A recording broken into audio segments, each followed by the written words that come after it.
Welcome to Pick Me Up, I'm Scared, the podcast. I'm your host, Madeline. And I'm your co-host, David. Welcome to the show, everybody. Hey, it's the first time we've been in the same room in a little bit. That's true. I feel like this setup is the best audio quality setup. It's when every time, so for those listening at home who are not in the room with us. For everybody in the world that's not you and me. Usually I sit across from you on this weird orange thing. Kenna brought that bench. That bench is deeply uncomfortable. Yeah, it is deeply uncomfortable. It's true, but it's so cute. It's very cute. This is, do you remember the chair in your old house that hung from the ceiling? Oh, I was thinking of the barrel-shaped rocking chair that was really uncomfortable, but so That's cute. what did that not hang from the ceiling? No, those were two different chairs. Both of those chairs, deeply uncomfortable. Okay, the hanging chair was very comfortable. No. I loved that chair. Okay. You're wrong about that one, but you're right about the barrel chair. You have a thing for very deeply uncomfortable furniture that is also very cute. That might be true. The thing I did like about the barrel chair, though, which, for those of you who cannot picture this, it's a barrel that somebody's attached rocking chair legs to. It's like someone cut a chair into a barrel. Yes, that's more it. Yeah, so it's like you're sitting on a cutout part of the barrel. So the top of the barrel is behind you and the bottom of the barrel is under you. And then it has rocking chair legs, and it is just about as comfortable as you're picturing. But my favorite thing about this is that it looks like it should be light. So anytime I'd ever have to move it, there'd inevitably be some dude I was dating or whatever, and I'd be like, oh, I gotta move this chair, it's so heavy. And they'd be like, that chair? I can move that barrel chair? Yeah. I remember, that chair looked heavy as shit. Oh, it was so heavy. So I'd always be like, yeah, why don't you go ahead, give that a shot. Let's see how that goes for you. And then I would just watch men almost die trying to lift this ridiculous chair. And it was very satisfying to me. I will say I helped a friend of mine move a couple months ago, and there were a lot of things that she was like, this looks like a 2-person job. And I was like, and I did it. Uh-huh. I threw my back out. I had to lie down. Wow. Embarrassing. Yeah, it was, embarrassing for me. No one saw.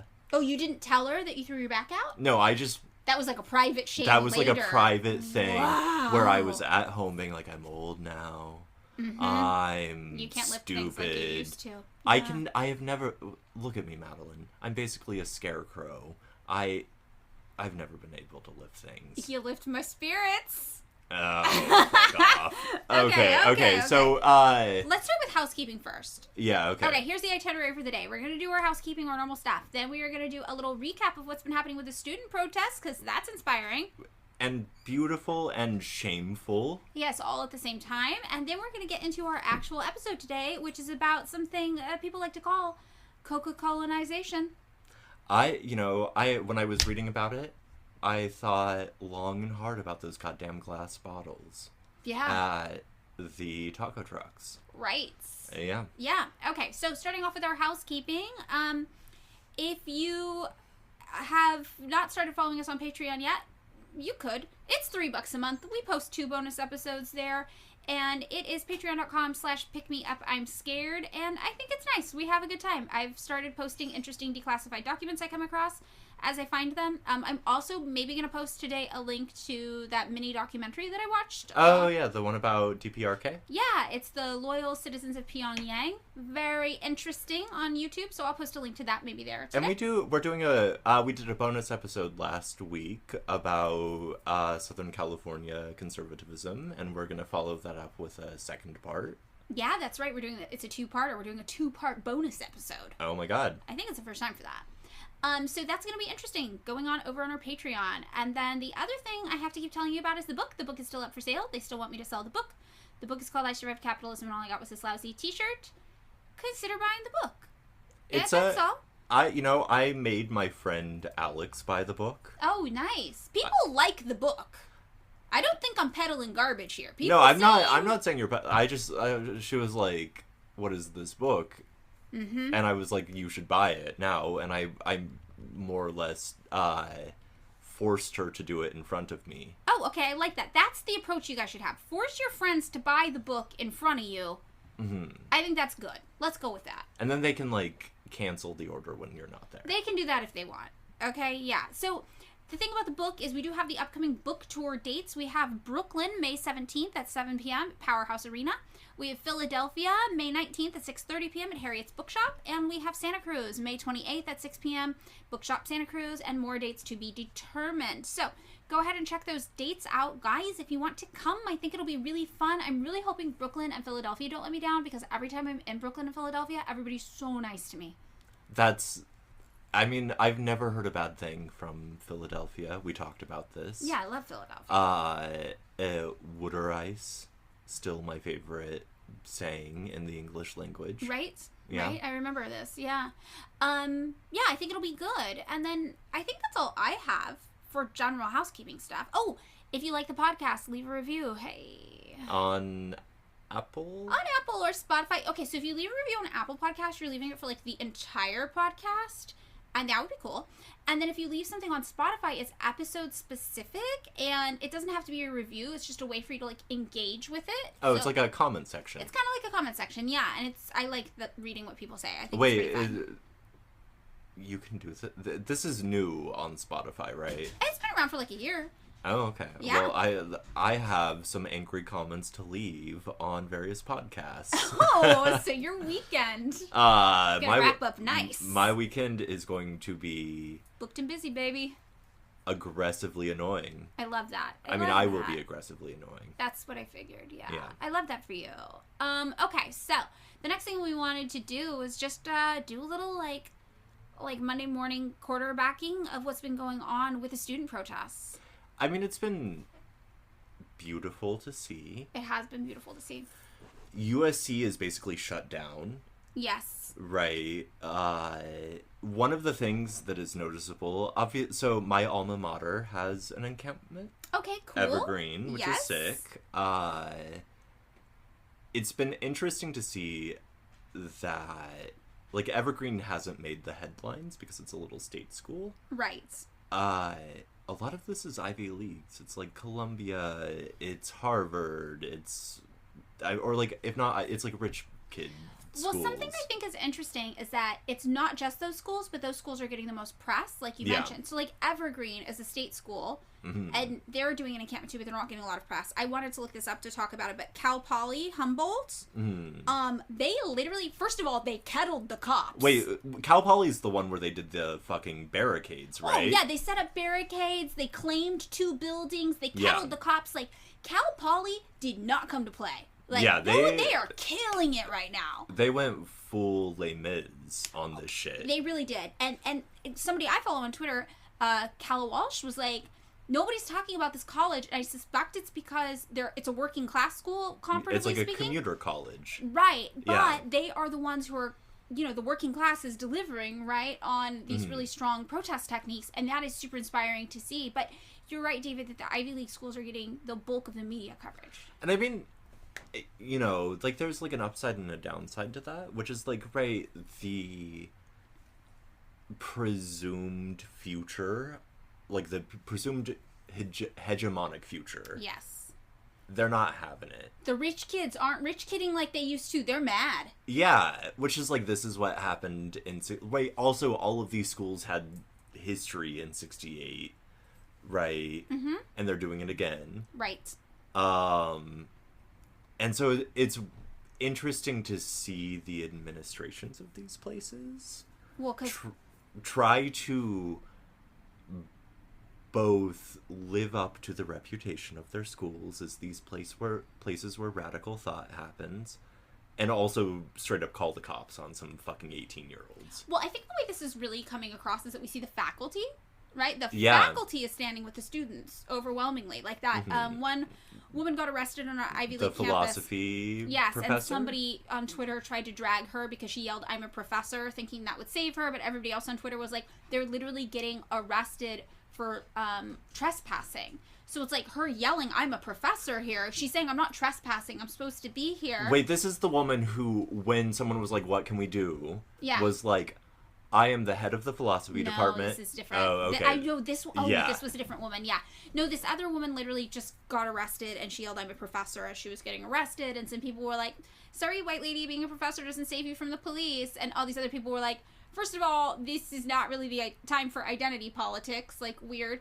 But, like, second of all, no, people are literally getting arrested for trespassing, and, like, lots of people, when they're in moments of panic, yell out anything that they think is relevant to the situation. So getting arrested for trespassing when you work there and yelling at your job is like, hey, I'm supposed to be here. Like, you can't arrest me. I'm supposed to be here. I'm not some random person who showed up off the street. The equivalent of someone being, this is my house. Right, exactly. I can't trespass. Right, I work here. Like, I'm supposed to be here. Yeah, so it was a really interesting little dialogue that got sparked out of that. And what I was really happy to see is that there was, like, a lot more solidarity that emerged from it, where people were like, actually, it is good if you're in a position of privilege to remind people, this is happening to me, this could happen to everybody. Don't sit comfortable at home and think that you're above it, you know? Like, anybody could be this person getting arrested in the right circumstances.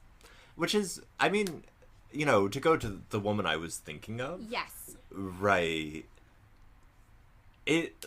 There is something quite, you know, like, there's something quite shocking about people who have, like, she held, like, a significant position of power. She was the head of her department. She was the head of her union. Right, it doesn't matter who you are. Like, if you, like, protest, the state's gonna come down on you. Right, it's totally true. And that's one of the things we're seeing, is that we don't have freedom of speech. All the things we're constantly told, right, that make America so special, and all the freedoms you have that make us so much better than all those bad, evil countries we're not like, ooh, you know, we actually don't have those freedoms when push comes to shove. And in the Loyal Citizens of Pyongyang video, which I'm going to post a link to on our Patreon, there's a part where there's a man who basically was trafficked. He left North Korea to go to China. In China, he was told that there were some great employment opportunities for him in South Korea if he just came to South Korea. And he was like, okay. And then he went to South Korea, and they abducted his passport, and they wouldn't let him return to North Korea or China. And he was kind of like talking about his experiences seeing the rest of the world. And he was like, you know, honestly, the rest of the world's exactly like North Korea told me it was. And I don't really like it. I want to go back to North Korea. But one of the things he was talking about is he was like talking about human rights violations. He's like, yeah, I think it's so weird how everybody's talking about human rights violations in North Korea. Like, in the United States, you're all afraid of your own police. You think if you move wrong or if you reach for your pocket, you're going to get shot and killed by the cops there. Like, that's real. Like, you can't do anything. Like, your police are there to hurt you. Like, you want to talk about human rights abuses? Like, you're all terrified of your own cops. And when he said that, I was like, I mean, yeah, yes. And this is, I think, people who engage with the police on a regular basis obviously know this, and they tend to be people who are extremely marginalized by society. That's why they're being targeted by police, or in a position where they are being over-policed. But I think for a lot of people who haven't had much experience with the police, even if in their heads they're like, I'm a radical thinker, I think sometimes they're actually shocked at how quickly and easily your rights will be stripped from you by the police state if you do anything that threatens them in any capacity. I mean, one of the things I think about is, like, the sort of, like, narrative we're sold that you were referring to is, like, the narrative of liberalism. Yes. Right? And then, like, anytime you hear the story that is told about that, which is, like, oh, like, Martin Luther King's March on Selma, like, all the, like, things that you learn about in school, it's, like, cops fucking killing, or, like, beating the shit out of people. And killing people. Or, like, the 68 protests, like, on, like, college campuses, or, like, you know, in our own time, like, the protests during the Iraq and Afghanistan wars. Or then I kept thinking about, do you remember the footage of, like, the Davis stuff during Occupy? No. Where it was, like, a bunch of people locked arm in arm, sitting down on the grass, doing, like, an Occupy thing, which I have my feelings about Occupy. I have feelings about Occupy as well. Yes, continue. But it's, like, a cop spraying these kids, like, locked arm in arm with pepper spray or tear gas, as though he were, like, spraying the lawn with, like, fertilizer or, like, I think weed I have killer. seen this, yeah. And it's just like, oh wait, like, so the liberal narrative we're always told is essentially, like, people get abused, killed, and arrested, and then liberalism triumphs after? Like, it's a very weird-ass narrative where it's like... Yeah, it doesn't even make sense how they're trying to sell it to us, because we see the pictures of the protests, and we see people being brutalized. We know Martin Luther King was killed. Like, yeah. We know about Fred Hampton. Like, we know that these revolutionaries in the United States all end up dead. And we know it's the arm of the state that kills them. So yeah, what rights are they trying to convince us we all have? I mean, and talking about killing protesters, like this new thing just came out where they've noticed that police who arrest people during these protests, many of them are injecting the protesters with sedatives to calm them down post-arrest. Wait, what? Yes, without their consent. Jesus. And it's potentially lethal. Like, there have been cases of people being killed from this. I think, actually, I can find the news story about this if you give me a second, because it is really terrifying. Yeah. Medics across the U.S. have been quietly injecting sedatives to subdue people detained by police. Dozens of deaths reveal the practice carries risk. And this is from the Associated Press. So if you guys want to look up this article, you can find this. It came out April 26th.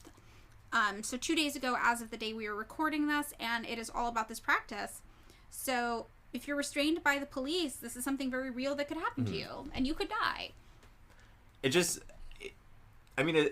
a bizarre thing. This is also happening at the same time that woman who was writing very inflammatory articles for the New York Times about, like, Hamas carrying out, like, systematic sexual assaults. Oh, just the random woman they, like, plucked off the street to be their patsy? Yeah, but, like, who ended up, like, having a bunch of, like, weird pro-IDF connections. Yes. Right. Where sort of, like, everything seems to suggest that they're trying to sell a liberal narrative at the same time that they're doing the exact opposite. Right.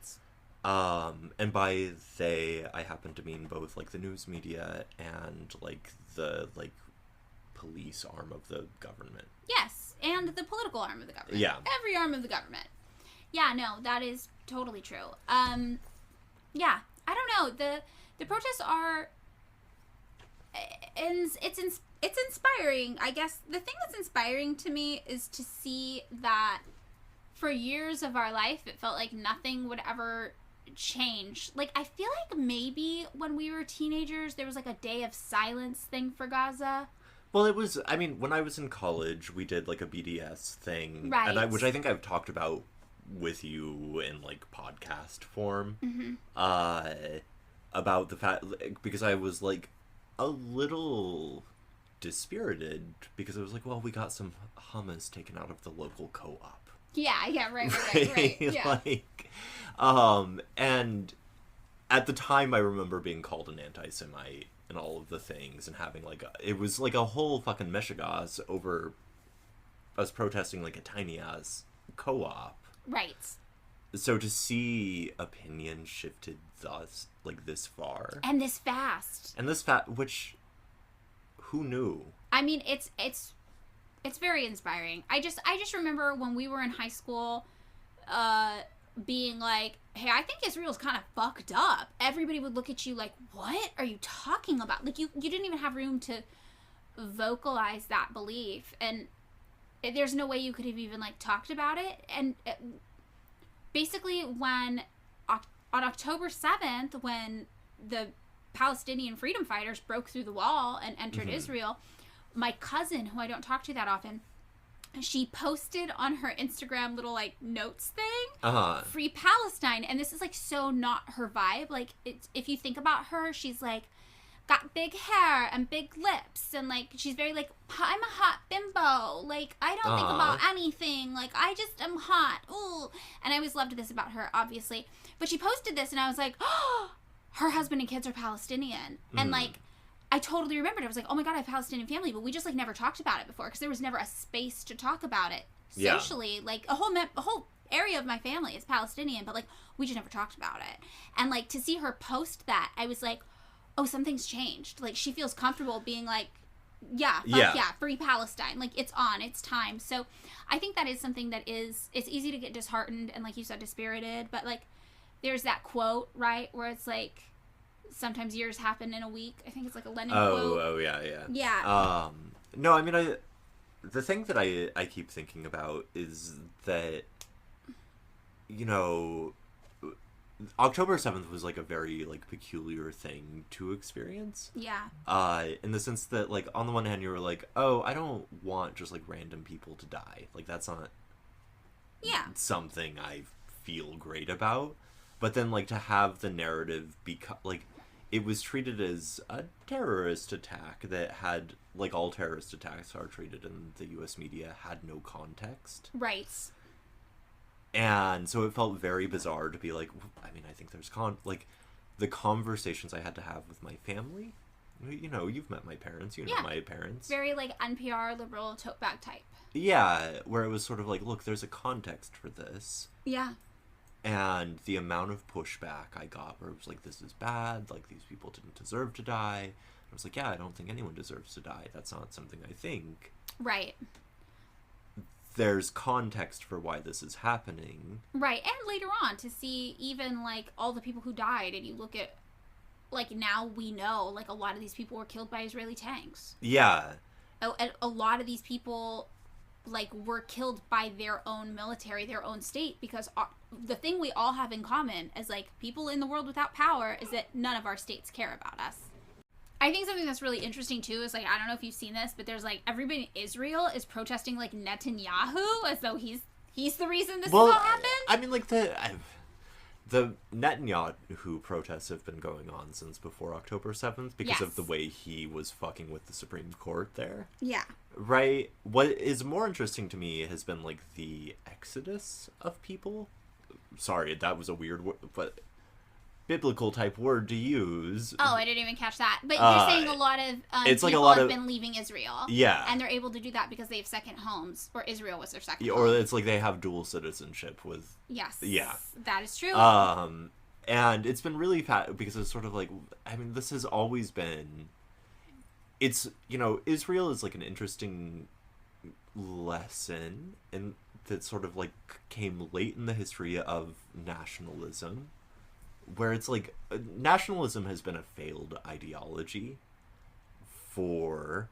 I mean, outside of, like, a Marxist context, where you're, like, an oppressed or marginalized group of people, and nationalism is your way to fend off your colonizer. Though, even in those cases, like, you notice that, like, there is sort of obviously, like, the Fanon thing about, like, the ways in which, like, third world nationalisms tend to take on the characteristics of the colonizers in, like, a post-colonial setting, right? Like, it tends to take on, like, the sort of, like, post-colonial... I mean, I know that happened, like, with Japan, for example. Like, Japan was heavily colonized, and then Japan looked at Korea and was like, we could do that there.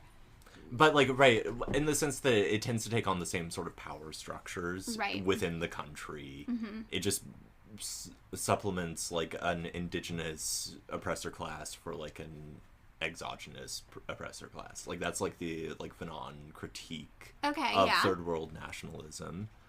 And then there's also just, like, the reality that, like, or, like, Richard Wright's color line thing about, like, what's going to actually happen, a kind of, like, revanchist conservative nationalism or socialism in the third world. Right.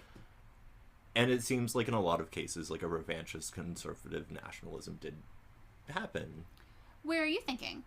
I mean, Japan's like a good example. I mean, Japan's a good example. I can see this with Japan. I'm really resistant to apply this to anywhere that had a revolution and entered, like, any stage of Marxism or an attempt. I'm thinking also, like, Indonesia, which, like, right, like, Richard Wright was writing this from the Bandung Conference in 1956, where he was sort of, like, looking at all of these, like, third worldist type movements. And so nationalism has, like, a lot of power in terms of, like, liberationist anti-colonial ideology. Yeah. It cannot be the place you end up, right? Like,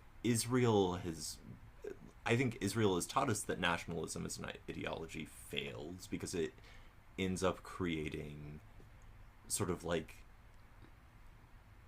ethnocentric boundaries that lead to oppression in some way or other. I mean, I feel like you're trying to goad me into a Trotsky-Stalin beatdown right now. No, Madeline, I want to say between you and me, and however many people are also on the internet, I am never thinking about Trotsky and Stalin. I feel like you're thinking about Trotsky all the time. I am never thinking about Trotsky. You are thinking about Trotsky constantly. Okay, first of all, for people who don't know the history of, like, 20th century communism, every Trotskyist party turned into a cult. That feels like it could be right for you. No, that is not me. I could see you joining a cult. I am the ultimate, like... I think we could all join a cult if the circumstances were right. You're telling me no cult could get to you? Sure. Listen, there are some cults that could definitely get to me. I will say, Trotskyist cults, never. Absolutely fucking not. I'm skeptical. Wait, you know what this is, though? This is actually a good transition to the real episode. Which is, we're going to talk about Mexico. Colonization. Yeah. So kind of the whole thing about Israel and, like, what is national identity and who are we and what is our culture and what is worth protecting and what is just us being really fucked up to other people. I think that's a good segue. Okay, so colonialism, potentially new. Thank you for clarifying what neo means. Yeah, I don't, you know what, I don't fuck with, like, Latin. It's a dead language for a reason. Oh, please, I told you that in high school when you took Latin classes. Yeah, I'm fluent in only dead languages. Not English. Never English. Y'all motherfuckers have heard me speak English. No one can say I'm fluent in that. Okay. So I'm gonna actually start a real episode now. Okay. Because it's been 26 minutes. We haven't seen each other in a little while. I know, it's been a while. Okay. So to transition into the real episode today, which is about Coca-Cola's Coca-Colonization of Mexico. Oh, fuck off. I know, I'm gonna say it a lot. Yeah. Are you familiar with this term, David? Have you ever heard of it? No. Okay, it's a really interesting term, actually. So it was coined during the Cold War, and it connects Coca-Cola products to this global kind of push to spread American capitalism abroad, right?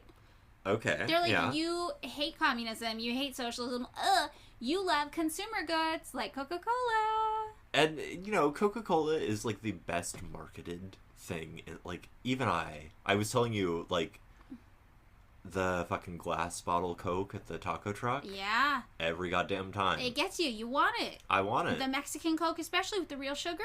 Yeah, I thought about, like, the second you were like, let's do Coca-Cola in Mexico, immediately my brain went to Mexican Coke. Yeah, it's so good. Yeah, so basically this idea about Coca-Cola being symbolic and, like, a good representation of American capitalism and all the glory that capitalism can grant you that socialism never could, or whatever, which it doesn't even make sense, because I'm pretty sure in Cuba they nationalized a Coca-Cola factory, if I remember correctly. Wait, I'm sorry, are you telling me that there is Cuban Coca-Cola? I'm pretty sure there is Cuban communist Coca-Cola, if I remember correctly. Yeah. I want Don't that so quote me bad. on that, we need to look that up, but I'm just remembering that, and I'm, like, pretty sure that's accurate. Okay. So ignoring that, whatever, the marketing ploy behind Coca-Cola, yes, was like, Coca-Cola is symbolic with America, it is symbolic with capitalism, you need it. So basically what Coca-Cola did is they sent American troops during World War II all around, right, with Coca-Cola. They, like, sponsored the troops with Coke. Can you imagine being like, it's World War II. You're, like, fighting Nazis or whatever. You're probably gonna die. You're gonna die. Yeah. You're some, like, kid from, like, you're some hayseed motherfucker from, like, Minnesota. Yes. And, like, you open your little rations and there's just, like, a thing of Coca-Cola in there. Yeah. And someone's like, hold it up, we'll take a picture. Haha. That must be the most surreal ass. Like, you're on the beaches of Normandy. Yes, with a Coca-Cola. But this is what they did. And it actually worked. Like, there was this 1993 dispatch from the New York Times on this phenomenon, right? Coca-Colonization. And Mark Pendergrast, who wrote the book For God, Country, and Coca-Cola. Yes. He kind of talked about the historical context for, like, how Coca-Cola became symbolic with, like, Western Empire. So he described Coca-Cola as capitalism's flagship and World War II as a market blessing. And he noted that the Coke company, right, convinced the American military that Coca-Cola was an essential morale booster. And it resulted in an arrangement where these company men, right, decked out in military drab, would fly overseas to install bottling plants behind enemy lines. This is not going to end well for, like, the local economies, I'm going to assume. Yeah, no, and you can tell it's not, because socialists right away in Europe and Latin America were like, I don't really think we should be bringing this weird capitalism cola here, they would get really, really upset when they started seeing Coca-Cola popped up being sold a lot more places, because they're like, this company represents a neo-colonial economic force, it's a forerunner of fascism, and this drink is dangerous. Yeah, I feel it. Are you going to talk about, like, the weird Catholic shit in Chiapas? Oh, yeah, we're talking about it for sure. But this is, like, what's really interesting. There's always been this almost mythical pro-America, pro-capitalist tie to Coca-Cola. Like, it means something in our society, even if we're not conscious of it. And this is, like, a drink that, if I understand it correctly, was marketed as medicine with cocaine in the 19th century. It did have cocaine, and it had cocaine, caffeine, and sugar. So 3 stimulants. Triple hit. Look, I'm not saying I wouldn't drink the shit out of that. Oh, I would love it. Are you that kidding? That fucking sounds great. I feel like nothing would be better for self-regulating ADHD than original Coca-Cola. The whole nation, this is the American Industrial Revolution, run on cocaine, sugar, and caffeine. Oh. Holy shit. Yeah, see, this is where, like, gender is fake and blah, blah, blah, or, you know, gender's as real as we all interpret it to be, right? Gender? Okay. Well, I'm just saying that my relationship with gender, complicated, right? But sometimes I'm like, I'm a woman, just in this moment. I am the kind of woman whose life would be better if Coca-Cola still had cocaine in it. And this is, I think, ties to the experience of being like a white woman with ADHD in need of your stimulants, or like you're gonna die. Oh, this is okay. So this is me. I'm trying to follow the logic. My grandma, yes, who died, who was like a party girl who like used to go to Havana back in like the Batista days. Yeah. When Fin went off the market. Yes, it's like that. She lost her goddamn shit. Well, okay, so there was a massive Adderall shortage. I don't know if you knew this. Okay, recently there's a massive Adderall shortage, and there's a lot of problems with like the accessibility of Adderall. Obviously, ADHD isn't just like a white lady disease, but the people I think for whom it is easiest to get a prescription for a controlled substance tend to have a certain class, position, and look about them. So, you? No, I can't. I look too sketchy. Oh, you, but like if you took all the hair and jewelry and makeup and yes, things. It could be me with the right styling. Alas, it is not. Other people we know, though, who look a little more put together, they have no problems getting prescriptions for controlled substances. Meanwhile, one of my old friends who was diagnosed with an extremely rare sleep disorder, the only treatment for it was for her to constantly be on Adderall throughout the day. She had her condition, like, meticulously cataloged by the Mayo Clinic, had been the subject of a number of studies. The condition was very, very rare. It was kind of a big deal that she had it, and still every time she had to go to a new doctor, they were like, there's no way you have this isn't real, and you're just trying to scam us out of Adderall because you're evil drug addict lady. And this is because she had wacky hair and tattoos, and she was white still, so imagine how much harder it would have been if she was not white. Yeah. So this is the thing. So basically there was an Adderall shortage, and the people who were most vocal about it on the internet all had a certain look about them. The look that says, people trust me with controlled substances. Passive, safe, tote bag white woman look. And the internet kind of had a field day with it. Which isn't fair, because people with ADHD do need access to medication. This is, I feel... But it was kind of a funny bit for a minute, where everybody was like, oh, look at all these white library ladies losing it because they don't have access to their Adderall. And look, I mean, like, I don't know. This is one of those things where I think the internet is going to poison us all. Where I'm just sort of like, listen, man, we can all recognize the common thread. We all recognized the common thread, and for a few hours, there were jokes. And you know what? I feel like I'm close enough to that class. This is where the gender conversation comes in. As a white, sometimes lady with ADHD, I think I'm allowed to make fun of it a little. Because it could be me if I had like 3 less tattoos and dyed my hair brown. See, here's the thing. I think it's totally fine to make fun of that shit. It's totally fine to roast that shit. Don't make it an internet trend. It's not... You know what? People can be funny on the internet too, David. I'm just saying, right, like, how do I put this? Those women also need their goddamn Adderall. They do. That's what I'm saying. They definitely do. And I think the world would be a better place if we all just got Coca-Cola with cocaine in it again. That's all I'm saying. Then we could bypass this whole Adderall thing, and some of us would just self-medicate with cocaine Coca-Cola. Me. And then have horrible, what I call the moral hangover. Have I explained this to you? No. The cocaine hangover is a moral hangover. Just like shame? It's shame. Whatever you did. Perhaps humorously, I only ever did cocaine once, and I was like, this isn't doing anything. This does something for you guys. And this was years before I found out I had ADHD, and it would just have like a stabilizing effect on me. Oh, no, I'm just like the dumbest motherfucker who's ever existed. Oh, okay. In a way where I wake up the next day being like, I have to be in a shame hole for the next week. Okay, well, okay, so whatever that's the case, digression. Coca-Cola used to be way more intense, man. Whatever. So this is while all of this was going on. But much like America exports all of our garbage to the rest of the world, our super triple stimulant bevy.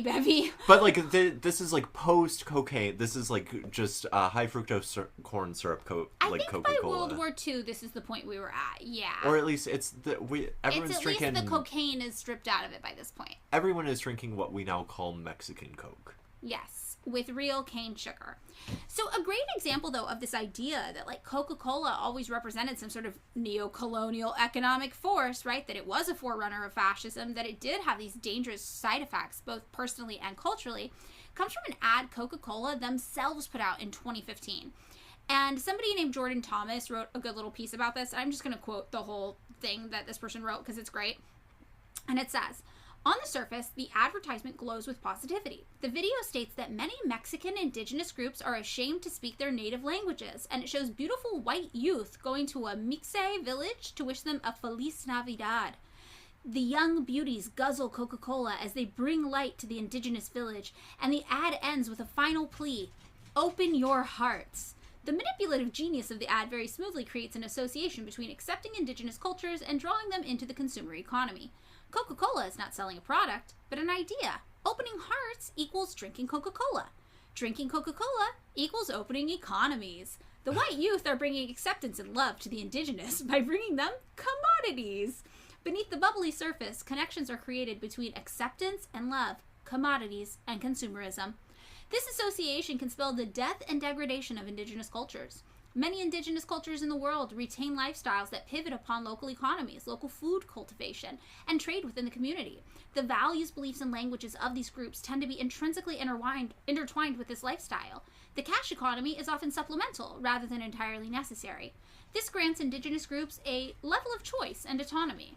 The autonomy enjoyed by communities somewhat independent from the consumer economy is being lost as corporations like Coca-Cola work to expand their consumer base. Coca-Cola and other corporations are harnessing the noble public urge to aid the quote-unquote poor and are using this urge to move into new markets. Coca-Cola is not interested in helping the poor, but in increasing profit margins. Indigenous populations who can supply themselves with adequate food are potential consumers and need to be manipulated into abandoning traditional livelihoods so that they can transition into the wage economy and buy Coca-Cola. Okay, so forgive me. Are you going to? I don't know if you're going to mention the thing about like indigenous drinks in Chiapas being replaced by Coca-Cola. Yes, okay. I really think that this guy's quote like sets the foundation for this whole episode and what we're going to see. Mm-hmm. What we're going to find when we talk about the role of Coca-Cola in Mexico is that one, Coca-Cola had to convince people to buy it. Yeah, I mean, like anyone who. Do you remember the first? No one remembers the first time they had Coke because it's always been there. It's always been there. I can't remember. Do you? Yeah, mildly. Oh. Or I don't know if it was like the first time I had like a soft drink, like a soda. Oh. Right. Okay. And I remember being like, "This is bad." Barks has bite or whatever, like that shit. Right. I was like, this hurts because it's like the carbonation doesn't feel good if you're not used to it. Okay. I feel like I must have just been born out of the womb chugging a Mountain Dew or something. I have no memories of this. I was just like, more, give me more. In any case. But, right, so if I, just to dumb guy the long quote you said, basically a kind of like liberalism as like a marketing ploy made indigenous people think that this thing, Coca-Cola, could be a stand-in for like acceptance and like being like possibly, or I like mean, I'm gonna say that this ad, because it came out in 2015, was trying to capitalize on what Coca-Cola had done more subtly. And I think Okay. that's why they had a blind spot for not realizing how offensive this ad would be. That, like, it's okay, poor brown people, these young, beautiful white people brought you this new consumer good. I think that they couldn't see that when it's explicitly laid out like that, it is horrifying and offensive, because it actually represents more what Coca-Cola had been covertly doing all along in places like Mexico. And, like, quite successfully, where, like, Coca-Cola had been, for indigenous people, like, it had been sold to them as, like, you are seen. Yes, that Right, is true. It's like, part of the you marketing are- campaigns. Yes, was you that are- we acknowledge you. Valid as an indigenous person, and, like, right, like, you know, anti-indigenous racism is, like, quite prevalent in some parts of Mexico. Yes. And as a consequence of which, having Coca-Cola being marketed as, like, no, you can be indigenous too. Right. This is what's the girl, like, the Kardashian who gave the Pepsi to the It was the model one. aren't they all? No, this was the real model one. She got runway jobs. She wasn't a Kardashian. She wasn't a Hadid. She was a Jenner. She was a Jenner. Yeah. That's as far as I got. Okay, but right, like, all of these, like, fucking bullshit things get marketed as, like a signifier for liberal values. Yes, exactly. And it was pretty successful, but it was more insidious even than this ad. Like, the ad, again, is like a flippant, like, haha, look at this. But what, like, actually happened in Mexico is, like, way more sinister than that. It's almost like it was a multi-point attack against Mexican people launched by this international soda company. This international, what was the term that the socialists in Latin America called? Coca-Colonization. This neo-colonial economic force that was a forerunner of fascism. That, I mean, like, this is, I think, one of the things, this is a lot of digressions already, I'm sorry. We're doing a loose episode. Colonialism has always been a corporate and capitalist thing. Yeah. And I feel like overemphasizing the state as a, like, right, like, the state obviously has its place and, like, does a lot of the, like, legwork. It's corporations who do large amounts of... This is what I think is really interesting. Like, what we see when we talk about colonization is that, sure, very often it's governments, but just as often it's corporations or companies. And more often it's corporations or companies who are content with their actions because they know that they have the support of the government back home. Yeah. And we see this when we talk about how India was colonized by the British. We see this with the colonization of the Americas. Yeah. These were all companies doing this colonizing. Yeah, I think that's, you know, sometimes it, like, you know, England colonized North America, whatever. We think it's like a political thing, where it's like, you know, Right. the queen or king or whatever did it. Where it's like, no, it's like a bunch of assholes who, like, formed a corporation. Right, exactly. They formed a corporation. So the way that Coca-Cola really got its start in Mexico, it kind of started with the 1960s. And obviously Coca-Cola had been around for like 100 years already by that point, right? They'd already taken out the good stuff. Yeah, this was not even Coca-Cola. I refuse to call it Coca-Cola. It's cola. It's just cola. So basically around this time, there were aggressive marketing campaigns in Mexico by both Coke and Pepsi. They started in the 1960s, and like you said, David, they did target indigenous populations. So you'd have these like billboards or ads in communities that were primarily indigenous, and it would have people wearing their traditional clothing, and then it would be like Coca-Cola, and they're carrying Coca-Colas. And this was something kind of new at the time, and the idea was that Coca-Cola was really cementing themselves as part of like the indigenous population's culture in Mexico.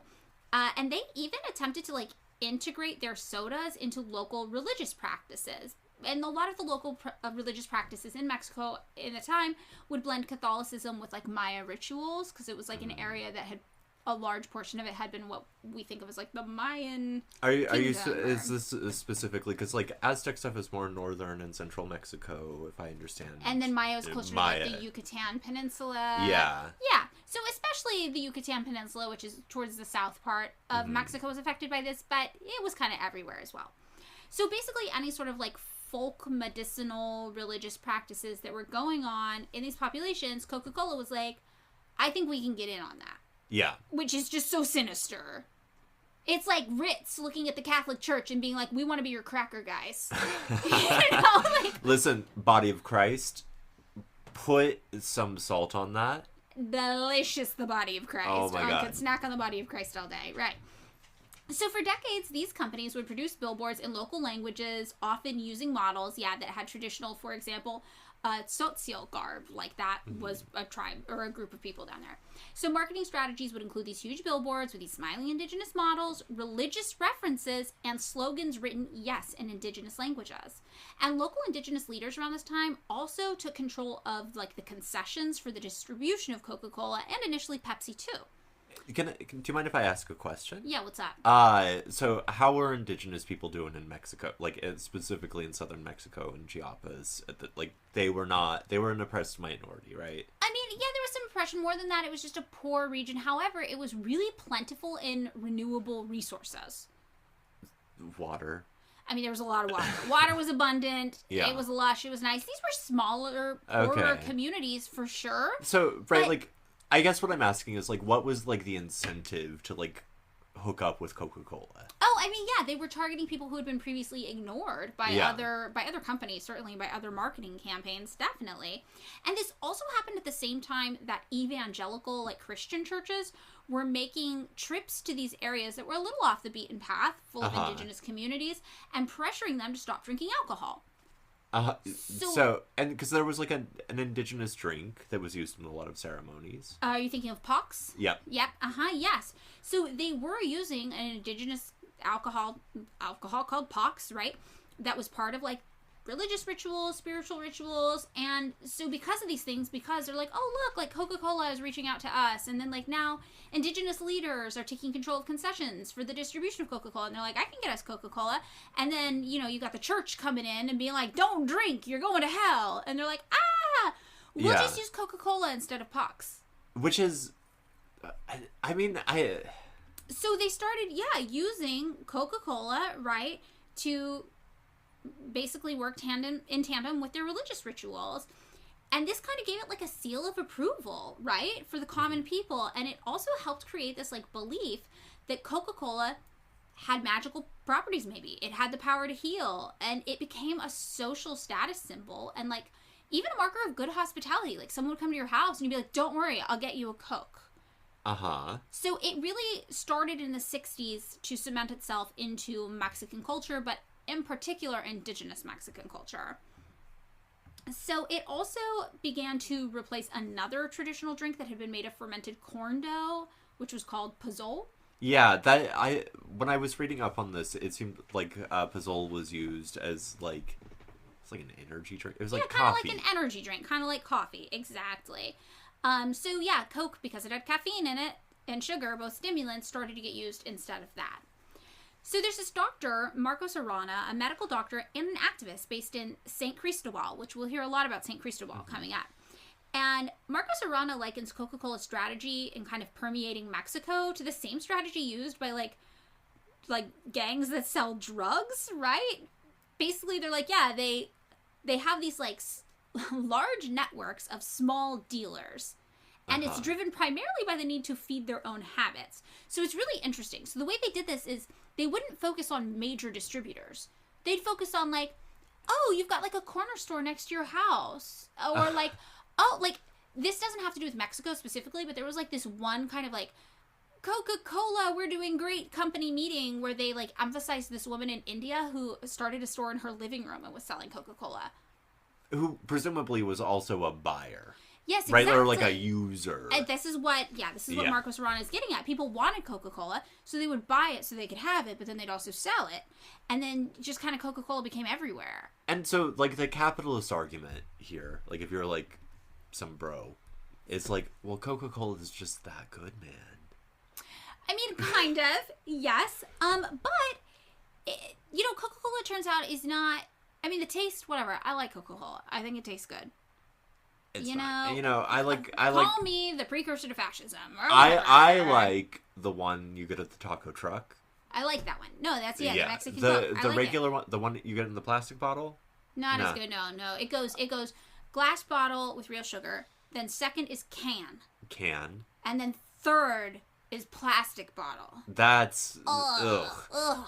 But right, so Miss Precursor to Fascism, something you Yes. can call me a Trotskyist all you goddamn want. I mean, I'm the precursor to fascism apparently because I love soda. Yeah, but that's not what's happening. It's like an aggressive marketing scheme with like a lot of shame about traditional beverages. And also maybe some political influence because they're targeting these community leaders. They're like, oh my god, hey, you just got the rights to do like concessions for these products. Like, what if you used our products? So already they're coming out of the gate with this really like multifaceted targeted campaign, and it's not very transparent. Yeah. It's all kind of like, you know, it's shrouded in secrecy, but at least in like almost mystery. Like this is the way it's always been. And it sounds Who like knows where it came it's from? basically like you could make some cash. You could be like And also, when has Coca-Cola not been part of your local culture and all of your cultural practices? It's been there forever, right? It's just so much a part of you. What was that? That was weird Coke. Yeah, is what that was because we've always been here. It didn't taste as good. That's what they're trying to tell people. Yeah. So Marcos Arana says, from my work in indigenous regions, I can see that Coca-Cola's lack of political transparency not only has implications that should concern its shareholders, but are associated with life and death. And this is where this whole Coca-Colonization gets really serious because it is a matter of life and death for a lot of people in Mexico, which we're about to see. And the result of Coca-Cola's aggressive, predatorial prominence in Mexico, twofold. Number one, massive water shortage issues across the country. And two, harmful health side effects that the company refuses to take accountability for even today. Yeah. So before we go any further, I want to talk about this health thing. So we are going to talk about some of the health side effects of what some people associate as like being the standard American diet. But if you listen to our episode on Cornspiracy before, we're going to do it the same way. I'm not going to say the O word. I'm not going to talk about weight at all. That shit's totally irrelevant. We're not doing that. But we are going to talk about the effects of things like a lot of sugar consumption. And we are going to talk about type 2 diabetes. So if you're sensitive to any of that and you don't want to hear that, you know, that's something that you're going to want to exit out of this episode by the time we get to the whole section about the potential health effects. Got it. Okay, so I just want to put that out there for everybody. So by the 1970s, there was also this international ad campaign that was for Coca-Cola specifically and swept all across Mexico, not just targeting these indigenous populations. And around the same time, Coca-Cola also sponsored the Mexico City Olympics and the World Cup. Yeah, I was wondering about that because I was like, what's going on in Mexico? Oh, the Olympics is happening. Right. And Coca-Cola's like, we're here. We love Mexico. We love the Olympics. Okay. And look, everybody around the world loves Coca-Cola. Clearly, here's our international ad campaign that you're seeing. Yeah. So this was a pretty big deal. And Coke became so popular in the 1970s that the then president, Luis Echeverria, tried to get the recipe for Coke and nationalize it. I mean, this is famously, you still can't get the goddamn recipe for that shit. Well, right. So it was pretty funny because the Coca-Cola company was like, haha, no, we love you, president. We're definitely not giving you the recipe. What? And the guy was like, no, I'm serious. Give me the recipe. We're going to nationalize this shit. It's going to be ours. Which is like a really funny kind of, they were like doing like a political dance about it, right? So it didn't work out. Coca-Cola did not give the president the recipe. But it does give you an idea of like how popular Coca-Cola was starting to become all across Mexico. So I feel, generally speaking, you know me, I am not someone who believes that marketing is usually successful. Oh, it's always successful, and the key to marketing is repetition. How many times? Say that 4 more times? No, I'm going to say this instead. I'm going to say, leave us a good review on Apple Podcasts. I'll just keep saying that throughout the entire episode. $3 a month on Patreon. It's only $3 a month on our Patreon. I realized that I have an LA Times subscription. Because I forgot that I'd been paying for it for like 6 months. Yeah, that makes sense. Yeah, you'll forget you're subscribed, and then one day you'll go and you'll be like, oh my god, there's like 20 bonus episodes and links to all these declassified CIA documents and like a weird spreadsheet Madeline made. And this is where David says all of his unpopular opinions. Oh, that's a good one. That's like clickbait. Oh, I like that. Yeah, so the marketing is successful. Yeah. Yes, and by the 1990s, something happened politically that would further cement Coca-Cola's role in Mexico. Do you know what it is? No. NAFTA. Oh, yeah, fuck, Bill Clinton. Okay, so 1994, Mexico joins the North American Free Trade Agreement, NAFTA, and this actually makes it so that Coca-Cola becomes even cheaper to buy in Mexico and a lot more accessible there. Yeah. So it's just prevalent everywhere. And that same year, construction began of a bottling plant just outside of where? San Cristobal, the place I told you to remember, right? San Cristobal de las Casas. What state is San Cristobal in? So San Cristobal is going to be in the south part of Mexico in Chiapas. Okay. Along the Yucatan Peninsula. So this is like, Chiapas is like a Guatemala border. Yes. Right. Yes, it does border Guatemala. And Oaxaca to the north. Mm-hmm. It is like if you think about, Mexico is kind of a triangle. And then with a curvy bit. It's a curved triangle. Yes. It's a funnel. It's a funnel. It's the tiny tip of the funnel. Yeah. That's exactly. what we're talking about. Yeah. It's totally true. But again, I want to reiterate, while Chiapas is a region that we will be talking about a lot in this episode, this does not affect only Chiapas. No, it's the entire country, and also the entire world. Honestly, we're just doing the episode about Mexico because we're in the United States and Mexico's right there, but this is something that you can see Coca-Cola doing similar things in countries all around the globe. Yeah, especially India. That was a big one. Yeah, and also other like countries near Mexico, like if we're talking about like Central America or South America, they got hit really hard too, like presumably Guatemala also. Additionally. Yes, totally. So this same year is when the construction begins, right? NAFTA, Mexico's in, and Coca-Cola's like, sweet, we're building a Coca-Cola bottling plant in San Cristobal. And this kind of bottling plant is owned by a group called FEMSA, which is a food and beverage behemoth, right? That owns rights to bottle and sell Coca-Cola all throughout Mexico, but also other parts of Latin America too. Uh-huh. Yeah, and NAFTA was really beneficial for FEMSA, funny words to say together, which received hundreds of millions of dollars in foreign investment after NAFTA. And it should be mentioned at the time, because I feel like many people might be too young to remember this. NAFTA was not popular. Like, if you were, like, anywhere on the left, people were protesting that shit at the time. Yes. Like, it was like everyone knew what was going to happen. Yeah, NAFTA was not popular. We were probably 8 years old when it passed, and I remember seeing people protesting NAFTA on the news, like, every single night. Yeah, I think this is the first time I heard my tote bag liberal dad be like, our country's getting fucked. Everyone's getting fucked. Was because of NAFTA. Yeah. Right. And it sounds so fine. The North American Free Trade Agreement, like, what could go wrong? But it really was an excuse for American companies to go plunder. And this was also, I think I might have mentioned this last week. Operation Gatekeeper happened around, I think that was 97, right? Which was also a Bill Clinton thing, which limited migration northward. So free trade has, let's call it, selective applications? Yes, and the application is that the imperial core of the United States wants to find a way to make brown people in Mexico an exploited labor source to produce our Coca-Cola. Yeah. And Coca-Cola for themselves, and we just extract the profit. Yeah. So this was kind of the setup with NAFTA. And yeah, this company, FEMSA, right, got to work. They're like, okay, we own the rights to bottle and sell Coca-Cola throughout Mexico. We're building bottling plants. So at the time that they were like, we're building this place in San Cristobal, it was Latin America's largest Coca-Cola plant.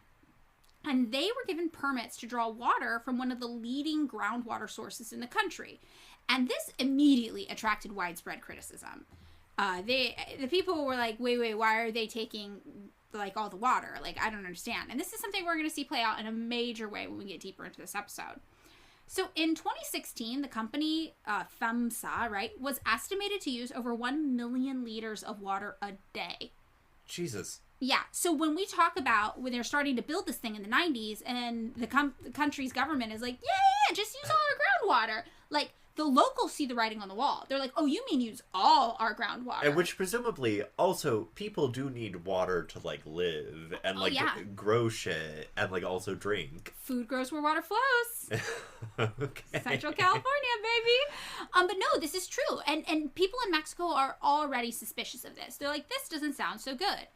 Also, after NAFTA, something else happened, which was that the United States was able to send our like packaged like gnarly junk foods, right, to Mexico super easily. So we're importing from Mexico things like cucumbers, lime, avocado, mangoes. But meanwhile, if you listen to our conspiracy episode, what's been happening in the United States is that the companies that used to own cigarette companies, once cigarettes got like super gnarly restrictions on them, they all started buying food companies. So they started treating food in the United States the same way they had treated cigarettes. And they were like, what can we do to make this shit as addictive as possible? Who cares if it's gonna kill you? Let's go. And that's when they started setting up all these tasting labs to like trying to figure out what chemical compounds would make people's brains light up the best. And this is how we really got like the heyday of the American ultra processed packaged food that's just like barely even food left at the end of the processing, but it tastes so fucking good you just want to eat more. And you know what? Again, I'm going to say barely even food left. It is always better to eat something than nothing. It is food. If your body needs food, eat the food. I would rather eat an entire pack of Oreos in a day, you know, than eat nothing at all. So it's not, you know, not to shame people, because there's a lot of people in food deserts too where this is all they can eat. Or there's a lot of kids who grew up weird and neurodivergent like me who could only eat like 3 textures of food. Oh no, the first time I went to your house as a teenager, I remember you explaining to me that you couldn't drink water. I didn't drink water. That's true. And you had some kind of like it was like sport water.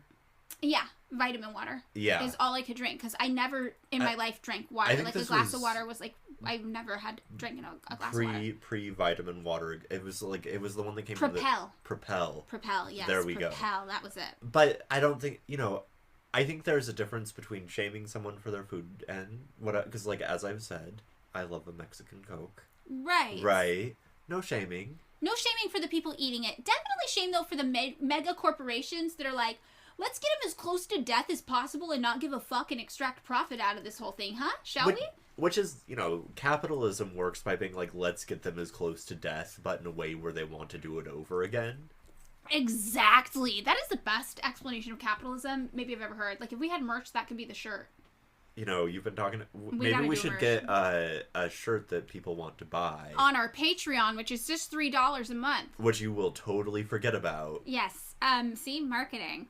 But yeah, so again, this is not to criticize the way anybody eats. All food is good food. It is better than no food, certainly. However, it is fair to critique corporations in the United States who have just been frivolous and careless with consumers' health because they know they can get away with it and they don't give a fuck. And they're putting things in our food that are illegal in other places. No, this is actually, it was funny. I was talking to a friend of mine recently about, like, she got her MBA from U Chicago and, like, almost went to work for McKinsey or some shit. Right. And, like, we were talking about this and she was like, yeah, you understand that the people who work for these, like, giant-ass corporations, they understand that there will be another generation along to keep the market going, so they don't care about killing you. Right. The longevity is what they're looking for. They're like, I'm playing the long con, baby. Like, they can destroy the world because that's not a part of their math. Right. Exactly. No, that's totally true. So this is what I mean when I say that NAFTA made it easier for the United States to export all of the... I'm going to call it corporate food. Yeah. I'm going to call it corporate food. I think that's the least judgmental for the consumer way to phrase it, but it really does categorize this new class of food we had been developing. So the United States is able to export our corporate food, and also what's happening, though, in the United States is we have a pretty decent amount of large farmers here. Yeah. So all of a sudden, Mexican family farms aren't able to compete with these U.S. agricultural giants, right? Uh-huh. So now they're getting the corporate food, but they're also getting the corporate farm food. Which is presumably the Monsanto farm it's food. like presumably cheaper. It's cheaper. Than buying like the fucking cucumbers from like your local family farm or whatever. Exactly. To buy like some like bullshit processed corporate food. Yeah, corporate cucumber or corporate unidentifiable new food object. Yeah. All of this is cheaper. And what ended up happening is that 5 million Mexican farmers were out of a job and had to go move to the cities to look for work.